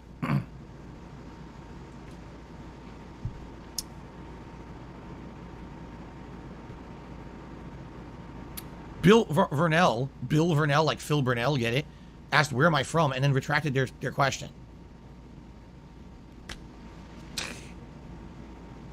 Would I have friends or family over for a barbecue? Today? No. I don't have any family that lives out here or anything. And in the 8 years I've lived here, I don't have time to make friends in real life. I just don't. That is so utterly pathetic. Phil chose to move away from his mum and dad and be as far away as fucking possible from them. What? It's unbelievable. And I don't have family out here, and I've not had time to make friends. Never mind the fact that he's such a toxic, scummy piece of shit that who would want to be fucking friends with this kind of person sitting across from him. You've seen how imagine going out for a fucking meal and this guy's involved sitting across from you, and it's like you just fucking see him like stab a hot dog or something with a fork, and then stare down at it, and he fucking makes the fucking weird loud chewing noises, and you fucking see his eye pop out his fucking socket practically mid bite. What in the absolute fuck? Oh, apparently the fake me has tipped or supported Phil with $40. I don't have $40 to give away right now. My payday's coming up, but it's not yet. So, oh, for God's sake, I have not done a single. I don't have. No, I did not do that. Apparently, some fake me is fucking giving Dylan money. For God's sake. Oh well, it is what it is. Well, it's no me. I'm too skint. I'm literally working in this office 6 days a week, almost the entirety of the day, and the little time I have left, I spend with my family. My one day out, I'm running errands and trying to spend time with my wife. I don't have time in my life for friends. We've already covered this recently in some of the other reaction videos that I've done. Money. My life is very... Yeah, yeah. Money, money. Oh, money, money. Yeah, yeah. Money, money. Thank you very much for Super Chat, Guy with two names. He says, I knew not to trust you and your beautiful accent. I am sorry for... I didn't even do anything wrong. It's not me. Thank you for Super Chat, but it's some fucking random impersonator. Fuck knows who. No idea why. Kim Yorker says, well, some whale sure loves your bingo streams, that's for sure. Well, fucking fair play. Like, I actually think that some fans of Phil would actually enjoy this as well. They can't deny he does a lot of these things, he says a lot of these things, and I'm actually making this fucking things like he says, I'm making this into a wee game for people to play along. Oh, for God's sake. I'm actually just read on Phil's chat. Some random person called Cada number 1 just said King Jad VCMP must eat Ferrero Rocher. No, I do not. Shinko, it's not true. Jesus Christ. It's not fucking true. Don't believe it. I'm behind all this shit happening. I am 46 minutes behind live. Fine, I give Shinko a wrench. There's your fucking wrench. There you go. Welcome to the stream, Shinko. I am 46 minutes behind Phil live right now. Apparently, I'm giving Phil money even though I'm in the middle of fucking playing bingo. I have not. Oh, for fuck's sake. Busy and full. I don't have time for a cookout or anything. I don't have a grill. I'd like to have a grill. I don't have a grill.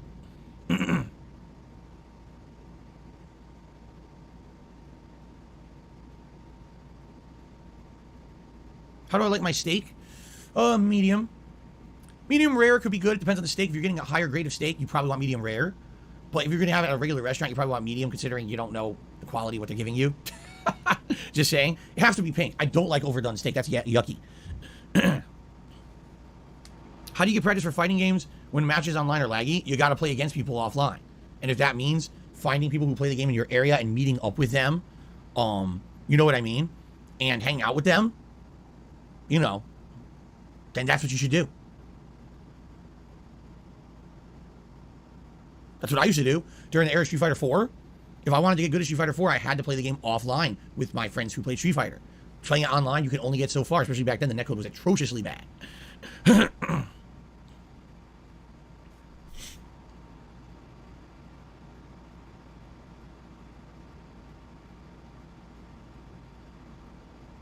Did I have pancakes for breakfast today? No, I had a burrito today. We finally ate all of our fresh bagels that we had gotten from the local bakery at the grocery store. So we had our burrito today. It was a sausage and potato burrito.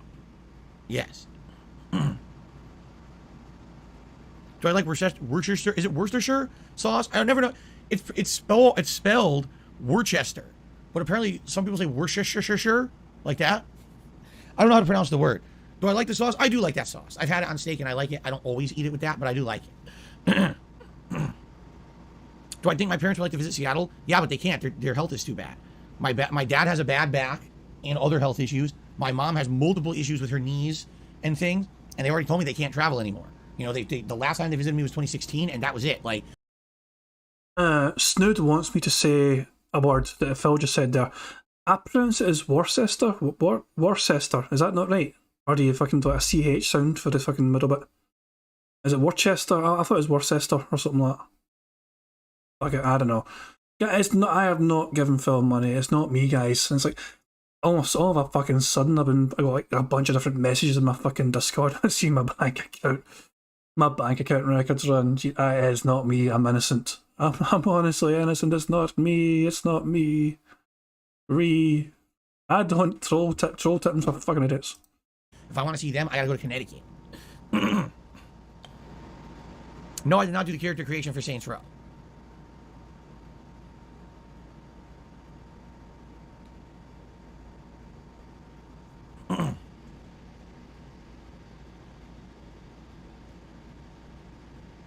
Okay. I know these. When was the last time I saw my parents? 2019. When Kat and I went to Connecticut, we spent about a week there. Spent I think we spent 5 full days there. So about 2.5 of the days we spent with my parents doing stuff with them. We were at their house. We got married. We had a nice big dinner together with them and other family members attending. And the other 2.5 days we basically went and did whatever we wanted. Like we went to the zoo and did a little bit of shopping and stuff like that. But yeah, that was the last time I saw them. A little over 3 years ago. I literally just said they're getting older and have health issues. Yeah, literally. It's actually not a bingo, sadly, but it is another thing to tick off, so there we go. We are 5 away from a full house. We might get there, who knows. I have not given Phil money. So stop fucking saying I've fucking given Phil money. Some random fucking person suddenly wants to. Oh, for fuck's sake.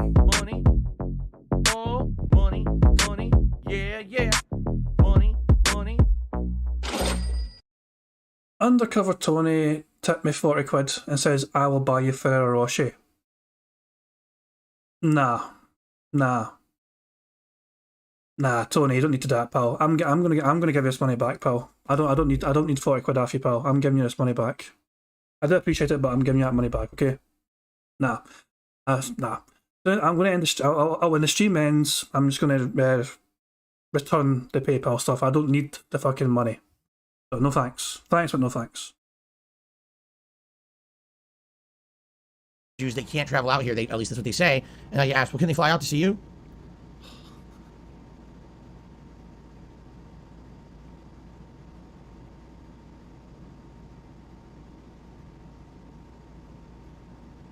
You didn't know I'm married? Well, you must not pay too much attention to my videos. How is it toxic for not getting money? I feel like it's a lot of money. Okay, it's not fucking Phil levels of a lot of money, but it's still a lot of fucking money in my opinion. Like, I don't know, but don't return, bro. I'm having fun, thanks. So I mean, if you're sure, hell, man, it's too much. It is too much. Shinko, I'm not going to beg for more. Is this a kind of plot twist where it's like I've got the money now to tip Phil because I'm behind the times on the stream, so now I've got enough funds to give Phil money in future because I'm behind the live stream still. I'm mad, Chad. Won't do it. I don't know. DJ was asking when will you have a charity bingo. It's only a matter of time. Ugh, fuck, man. Fuck knows. You're supposed to talk shit about him not being able to charge back. Jad, I did not tip DSP Jasper World Order. It's a fucking imposter. I have no idea who, but I'm just trying to play bingo. That's all I'm trying to do. Thank you very much, Undercover Tony, but it really is too much. You really didn't need to do that. I do not have any direct siblings, no.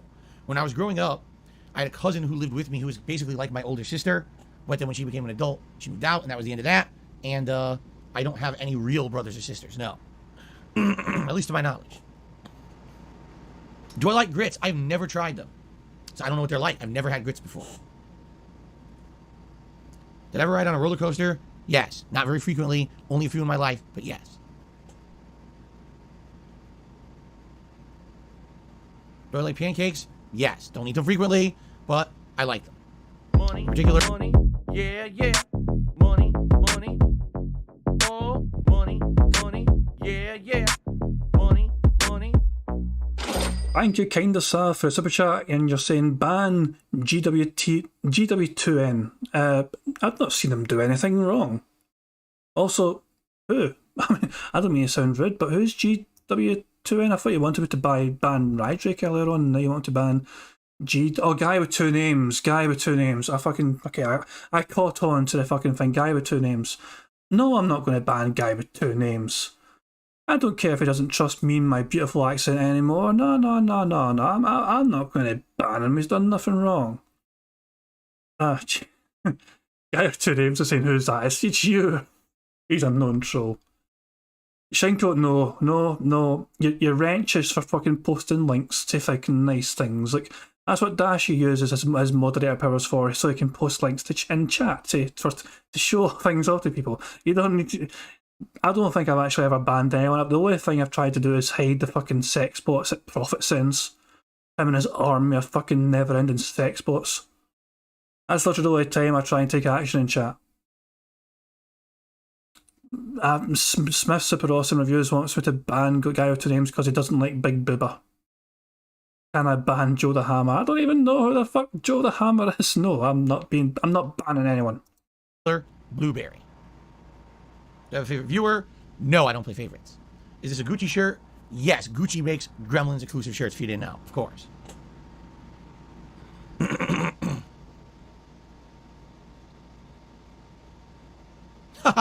Wicked Grom, I appreciate the offer. I'm in New England. Let's get a nice steak and talk about Richie. I don't live in New England. I live in Washington State. And hey, getting a steak sounds good. Talking about Rich is the last thing I would want to do. So. Spartanius wants to do your parents ever watch a stream to see you? I doubt it. Even at the time when I was like popular on YouTube, I don't think they watched my shit. They don't really care. But I talk to them once a week. I call them and have a big in-depth discussion about everything once a week.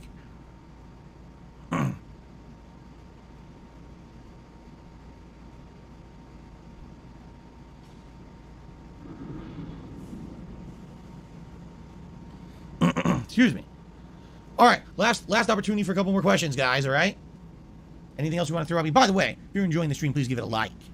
And of course, if you're watching on demand, please like and leave comments. This helps the channel for engagement. Thank you. Hey, it said engagement. That's another fucking bingo. Fucking hurry for that. Let's fucking tick that off. And then do this. Fucking Yaldi. We are 4 away from a full house. We still might get there. Smith Super Awesome Reviews saying, did anyone tell the Rich cuck that the love fest is over between DSP and Rich? Probably not. I don't fucking think it did.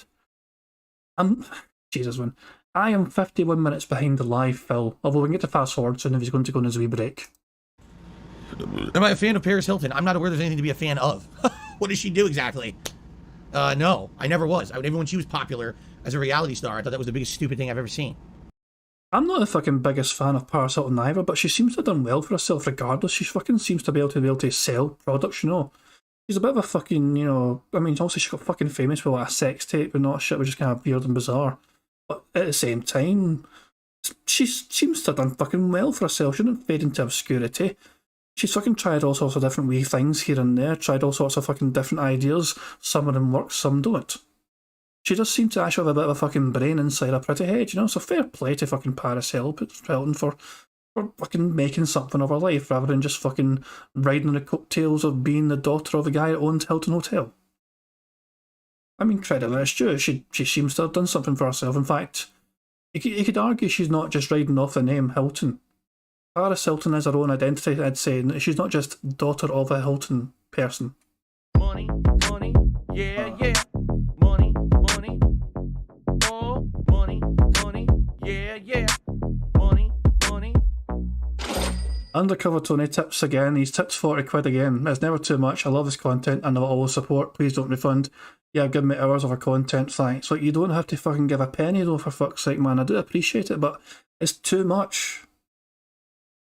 Honestly, it's too much. I am thankful, but I don't. I mean, I just don't want to sound like an arsehole now and say I certainly do appreciate it, but it's honestly too much. Like, Piece of Peace has a charity, right? He's got a wee fundraiser for Jasper's Angels, you know. If you've got excess money, how about contributing to his charity? You know, it's like, this is what I'm saying. It's like that's a really genuine good cause. He's raising thousands and thousands in that regard as well for cats and all that. And he's, so I point you in the direction of Piece of Peace and his charity, Jasper's Angels. You know, Actually, I'll fetch the link now. I'll fetch a link right now for Jasper's Angels. If you're feeling like you want to contribute to that as well, if you've got money to, because it's let's see if I can find it out. Is it this one here? Is this Jasper's Angels? Here we go, Jasper's Angels. There's a link to Jasper's Angels right there. Oops, wrong screen. Yeah, it's raised over $10,000. Shout out to Piece of Peace for helping raise $10,000 for Jasper's Angels, the Best Friends Animal Society. But if you feel like you're giving anything there, I'd recommend there. If you've got any excess, I don't need the money or whatever. Just if you want to kind of help out another tractor for a good cause, there's something right there for you guys. I'm not yelling at viewers for donating. I'm just trying to say, like, there's better needing, especially for like money, for a lot of money like that. And that's a good shout, Shinko. I'll pin the message. There we go. Right, we are almost finished the bingo. I'm going back to the bingo. We're trying to get through this fucking stream.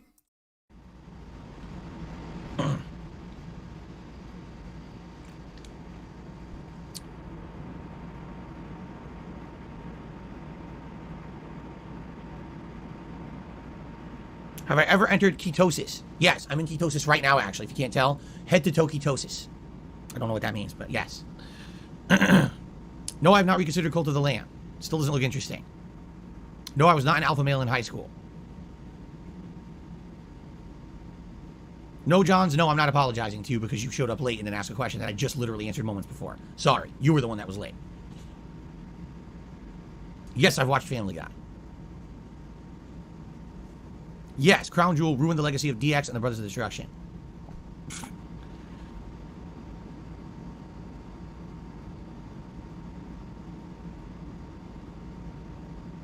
Money, money, yeah, yeah. Money, money. Oh, money, money, yeah, yeah. Money, money. Thank you, Kirby Soul. So Super Chat, it says, take the money, dummy. I mean,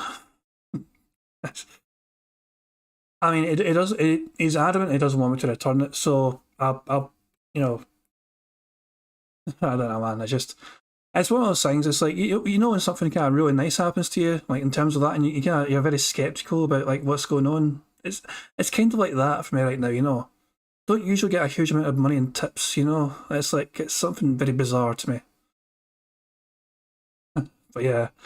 I mean, I really do appreciate support. I really do, guys. It's like, don't get me wrong. I just want to make sure people aren't overextending themselves. These are times which are tough for a lot of people, you know, and it doesn't matter where you are in the world. It can be tough for a lot of people. I just want to make sure people are looking after themselves first and foremost and their loved ones more than anything else. And Undercover Tony, man, I do really appreciate the massive support and tips there, but it's a lot of money. Just make sure.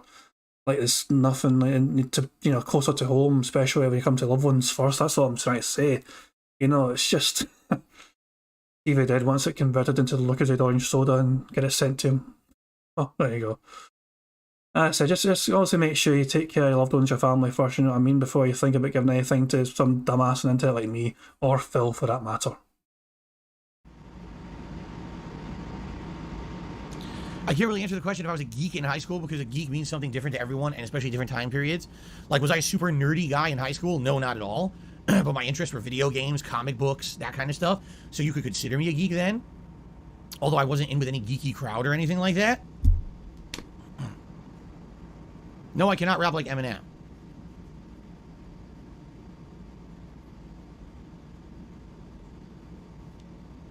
No, I never skateboarded. Yes, I was a fan of Gangsta's Paradise. I've never not seen a single match from AEW, so I can't comment on the product. Perhaps I will play Star Wars Knights of the Old Republic 2 someday. Maybe Ratchet & Clank 3 and maybe Borderlands pre-sequel, but there's no plans. Yes, I was bullied. Longest book I ever read? Probably a Game of Thrones. I don't know. No, I take that back. I used to read these British literature books for advanced placement classes in high school, and some of those were insanely long, boring shit. It was so boring, you were right to sleep. Do I feel more gangsta in the Los Santos hat? I don't think for a single moment in my life I've ever felt gangsta, nor do I think I ever will. I'm just a poser. Who do I think will be the next Multiverses character I'll unlock? Tom and Jerry. Apparently, everyone's agreeing Tom and Jerry's really good. And actually, the game developer tweeted about this last night, saying he doesn't want to nerf the character because it seems like a fun character for a lot of people who don't have a ton of skill. But at the same time, people who have tons of skill are using the character and dominating. So he doesn't really know what to do. Like, where's the happy medium there? But I want to try them.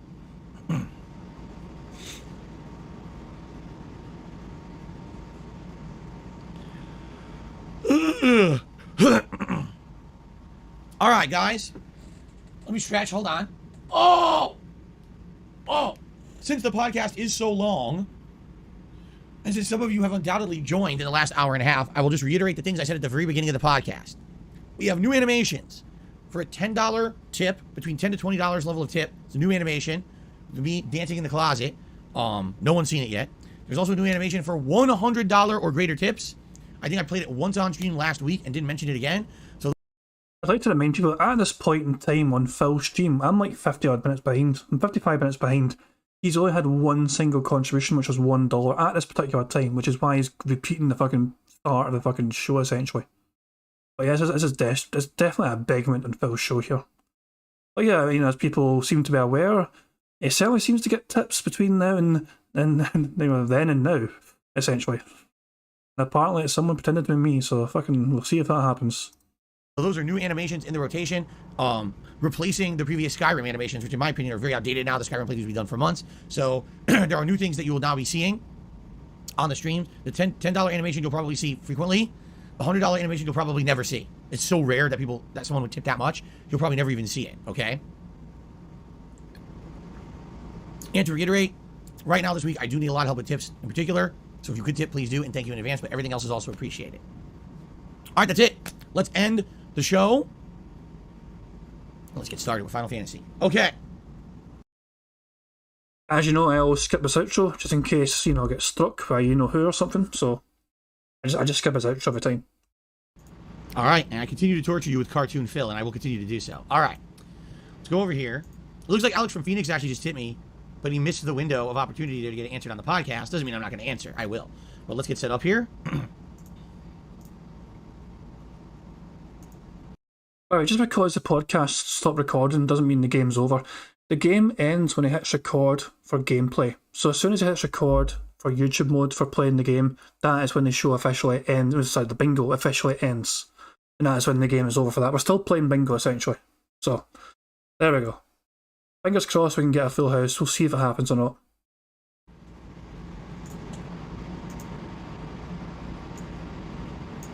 Okay.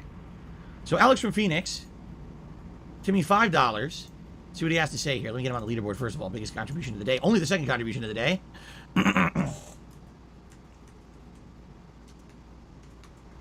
Okay. So here's what he has to say. Sadly, this will not be recorded for the on-demand viewers.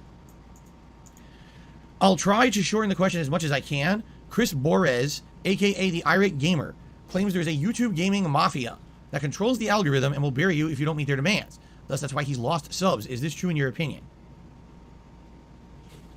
The Irate Gamer.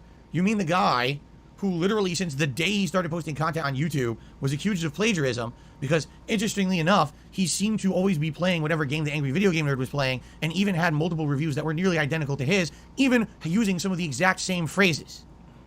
That Chris Borez. In 2022, we're having this conversation. Like, if you want to talk about someone who is not pertinent and someone who, like, is a dinosaur, and it's me saying this.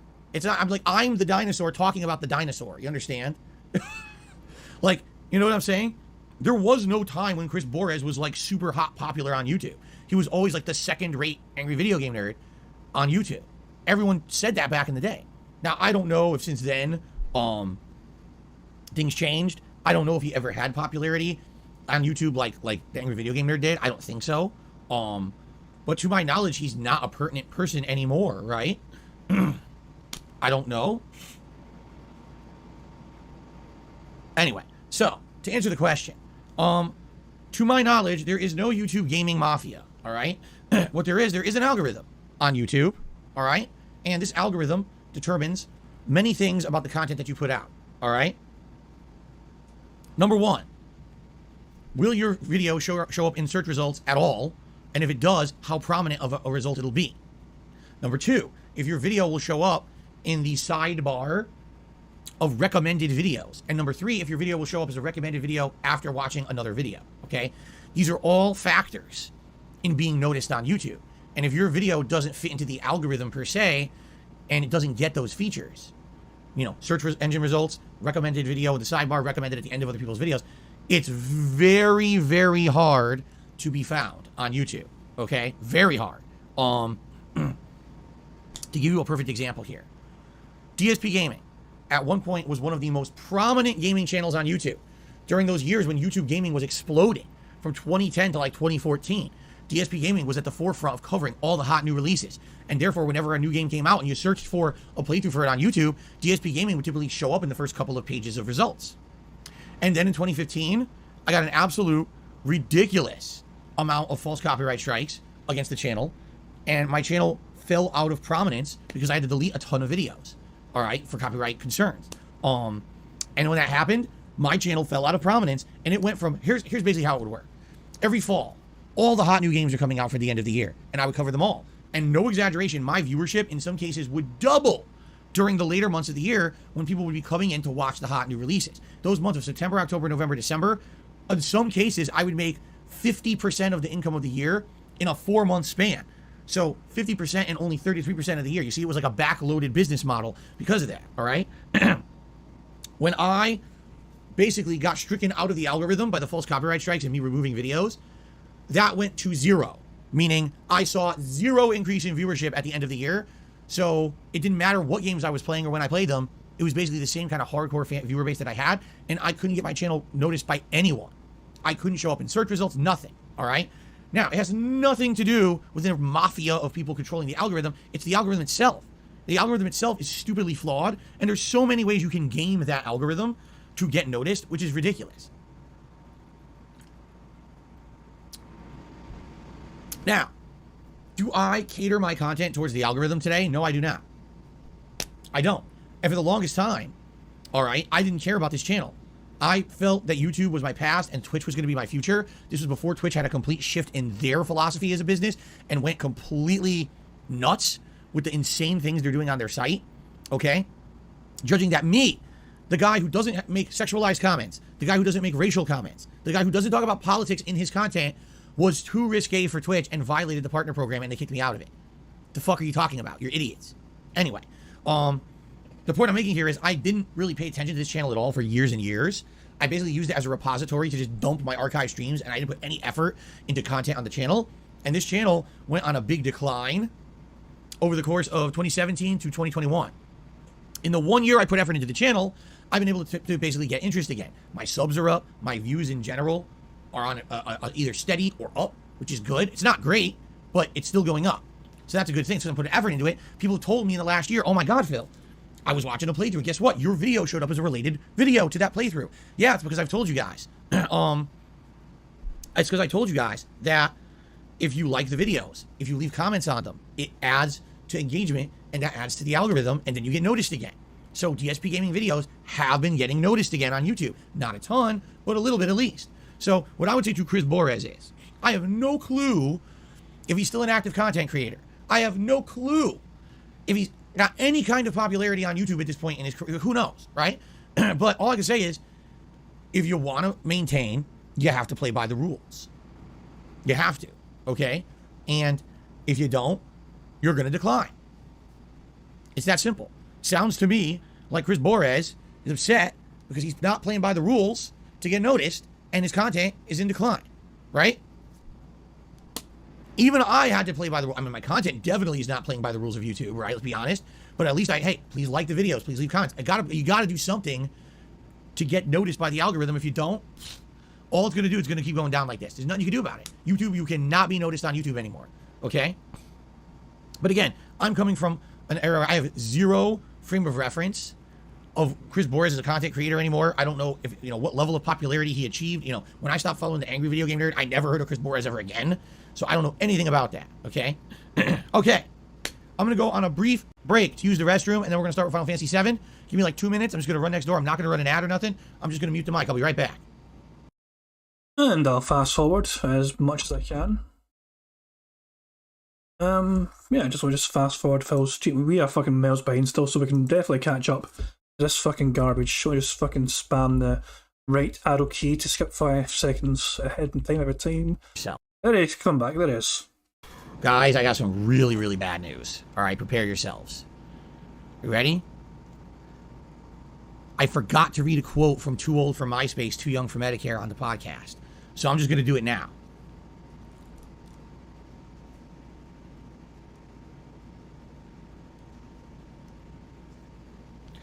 You've experienced the incredible high of recarpeting your home. That hasn't happened yet. Maybe it will one day. That hasn't happened to me yet.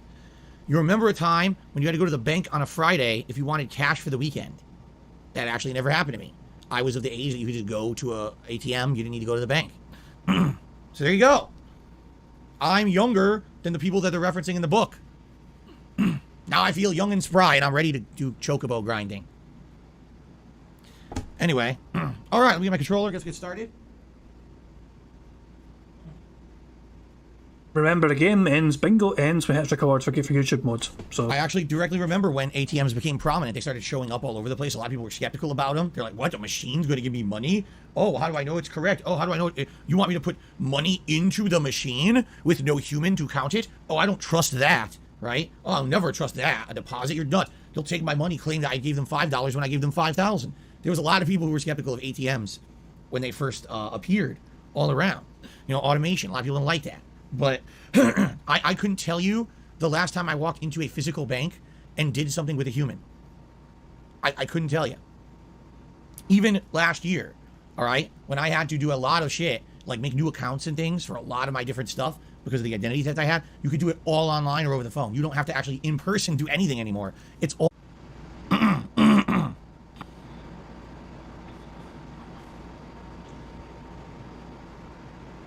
All right. That wasn't me, by the way. I think I was warned about this earlier on. His stream cut out temporarily.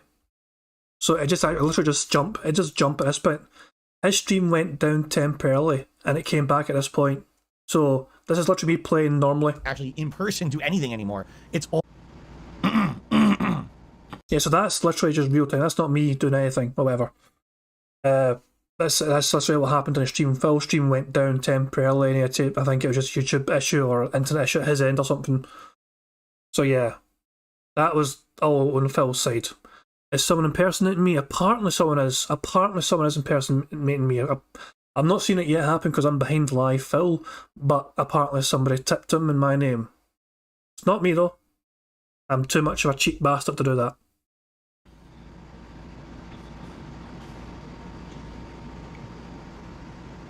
All right.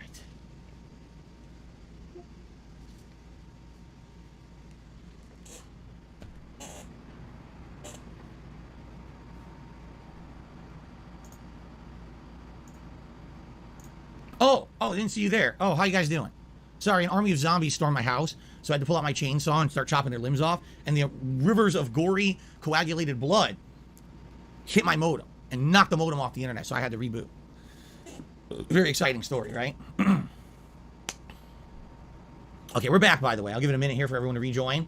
We had over 200 people. We got to get them all back now, which sucks. Yeah. No. No, my wife was vacuuming the house and forgot that you can't have the vacuum in the same circuit as the air conditioner when it's running because that's too much juice and it trips the breaker. So it just so happens that the power source that we plug into the cable lines in the house that give us the cable internet are plugged into that room as well. So when the power got knocked out in that room, it knocked off the internet completely. It also turned off all my consoles and everything. Second time in a day that this happened, by the way. Okay.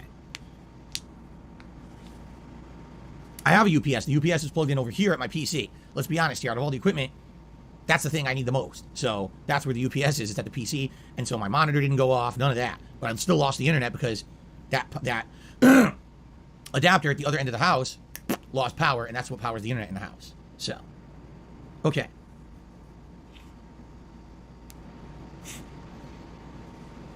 All right, are we good now? Sorry about that. We were just booting the game. Didn't do anything, just booting the game, and the power went. Okay.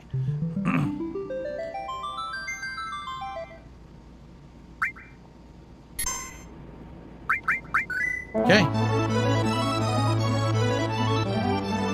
All right, guys, ready? Let's start recording. Ladies and gentlemen, welcome back to Final Fantasy VII. Oh, that's the end of bingo, right? So that's bingo over with. We got 21 out of 25 of the bingo cards. Sadly, it wasn't a full house. He didn't say wow, apparently. He didn't say would be great, addition or goal. Yeah, fucking strange, but apparently he didn't say that. And I didn't see him say it anyway. Nobody in chat seemed to pick up on it either. But, you know, it's one of those things. Although I think we were all a bit distracted at some point. Because apparently in the future, I was fucking 40 minutes behind Phil and I apparently fucking tipped him. I don't know when that fucking happened. I'm kind of curious to see it actually happen, even on behind on Phil's stream. Let's see if I can actually catch it happening. Still at $7. Oh, here we go. Oh, for fuck's sake, it's my full name and everything. Right, let's fucking check this out. Let's check this fucking out.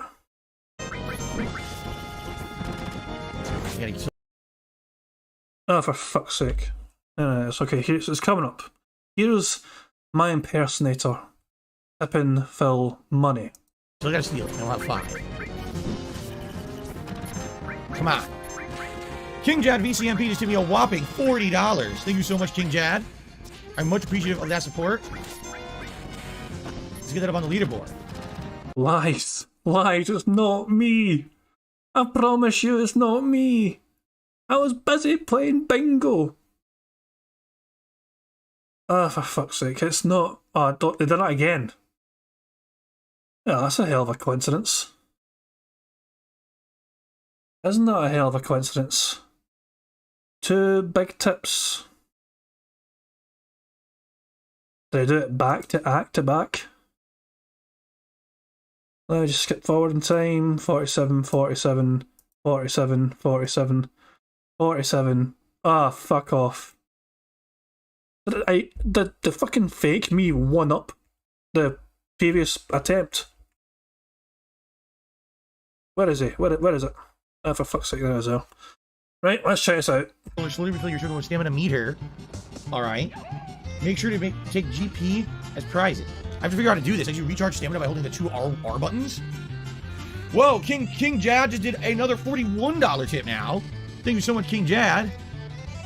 Doubling down on the support. I really appreciate that. So, with that...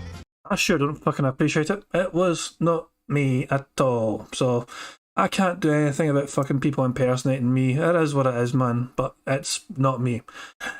We didn't win at the bingo, guys. We're unsuccessful at the bingo. I'm just going to fucking call it quits there. But before we go, I'm going to end things how I always end things. Alright? We end things the same way every time. We go to Pixar Animation's YouTube channel. We load up Notorious PIG contributions. We enjoy that. I say my goodbyes to everyone. I thank everyone for being so supportive tonight. You know, thank you for joining me in chat. Thank you for subscriptions, super chats, and the tips as well, of course, as well. Thank you very much for keeping me right in the bingo and making sure I didn't miss some things.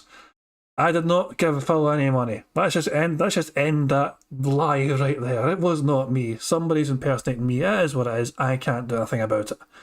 I'll catch you guys tomorrow for bingo if you want to join me for bingo, and hopefully we'll get a full house in. Until then, I hope you enjoy the rest of your Monday, and yeah, I'll catch you guys tomorrow if you feel like joining me. But for now, enjoy Pixar Animation's amazing video contributions by the Notorious PIG. Have a good evening, guys. Peace out. Catch you later. On September 14th, a pre-authorized payment of $16.51 from PayPal.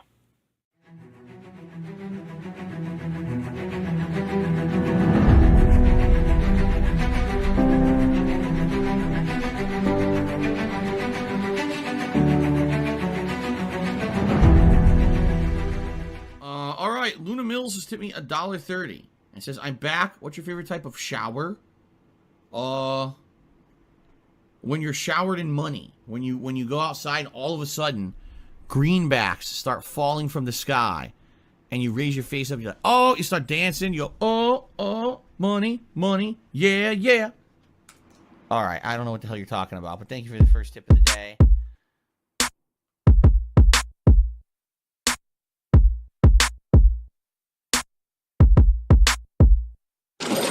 Money, money, yeah, yeah. Money, money, oh, money, money, yeah, yeah. Money, money, money, money, yeah, yeah. Money, money, oh, money, money, yeah, yeah. These contributions are mandatory. Money, money, yeah, yeah. Money, money, oh, money, money, yeah, yeah. Money, money, money, money, yeah, yeah. Money, money, oh, money, money, yeah, yeah. These contributions are mandatory.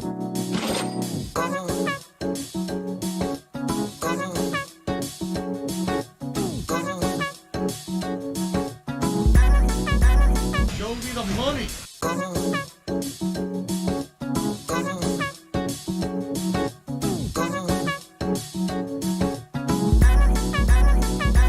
Free. Money, money, yeah, yeah.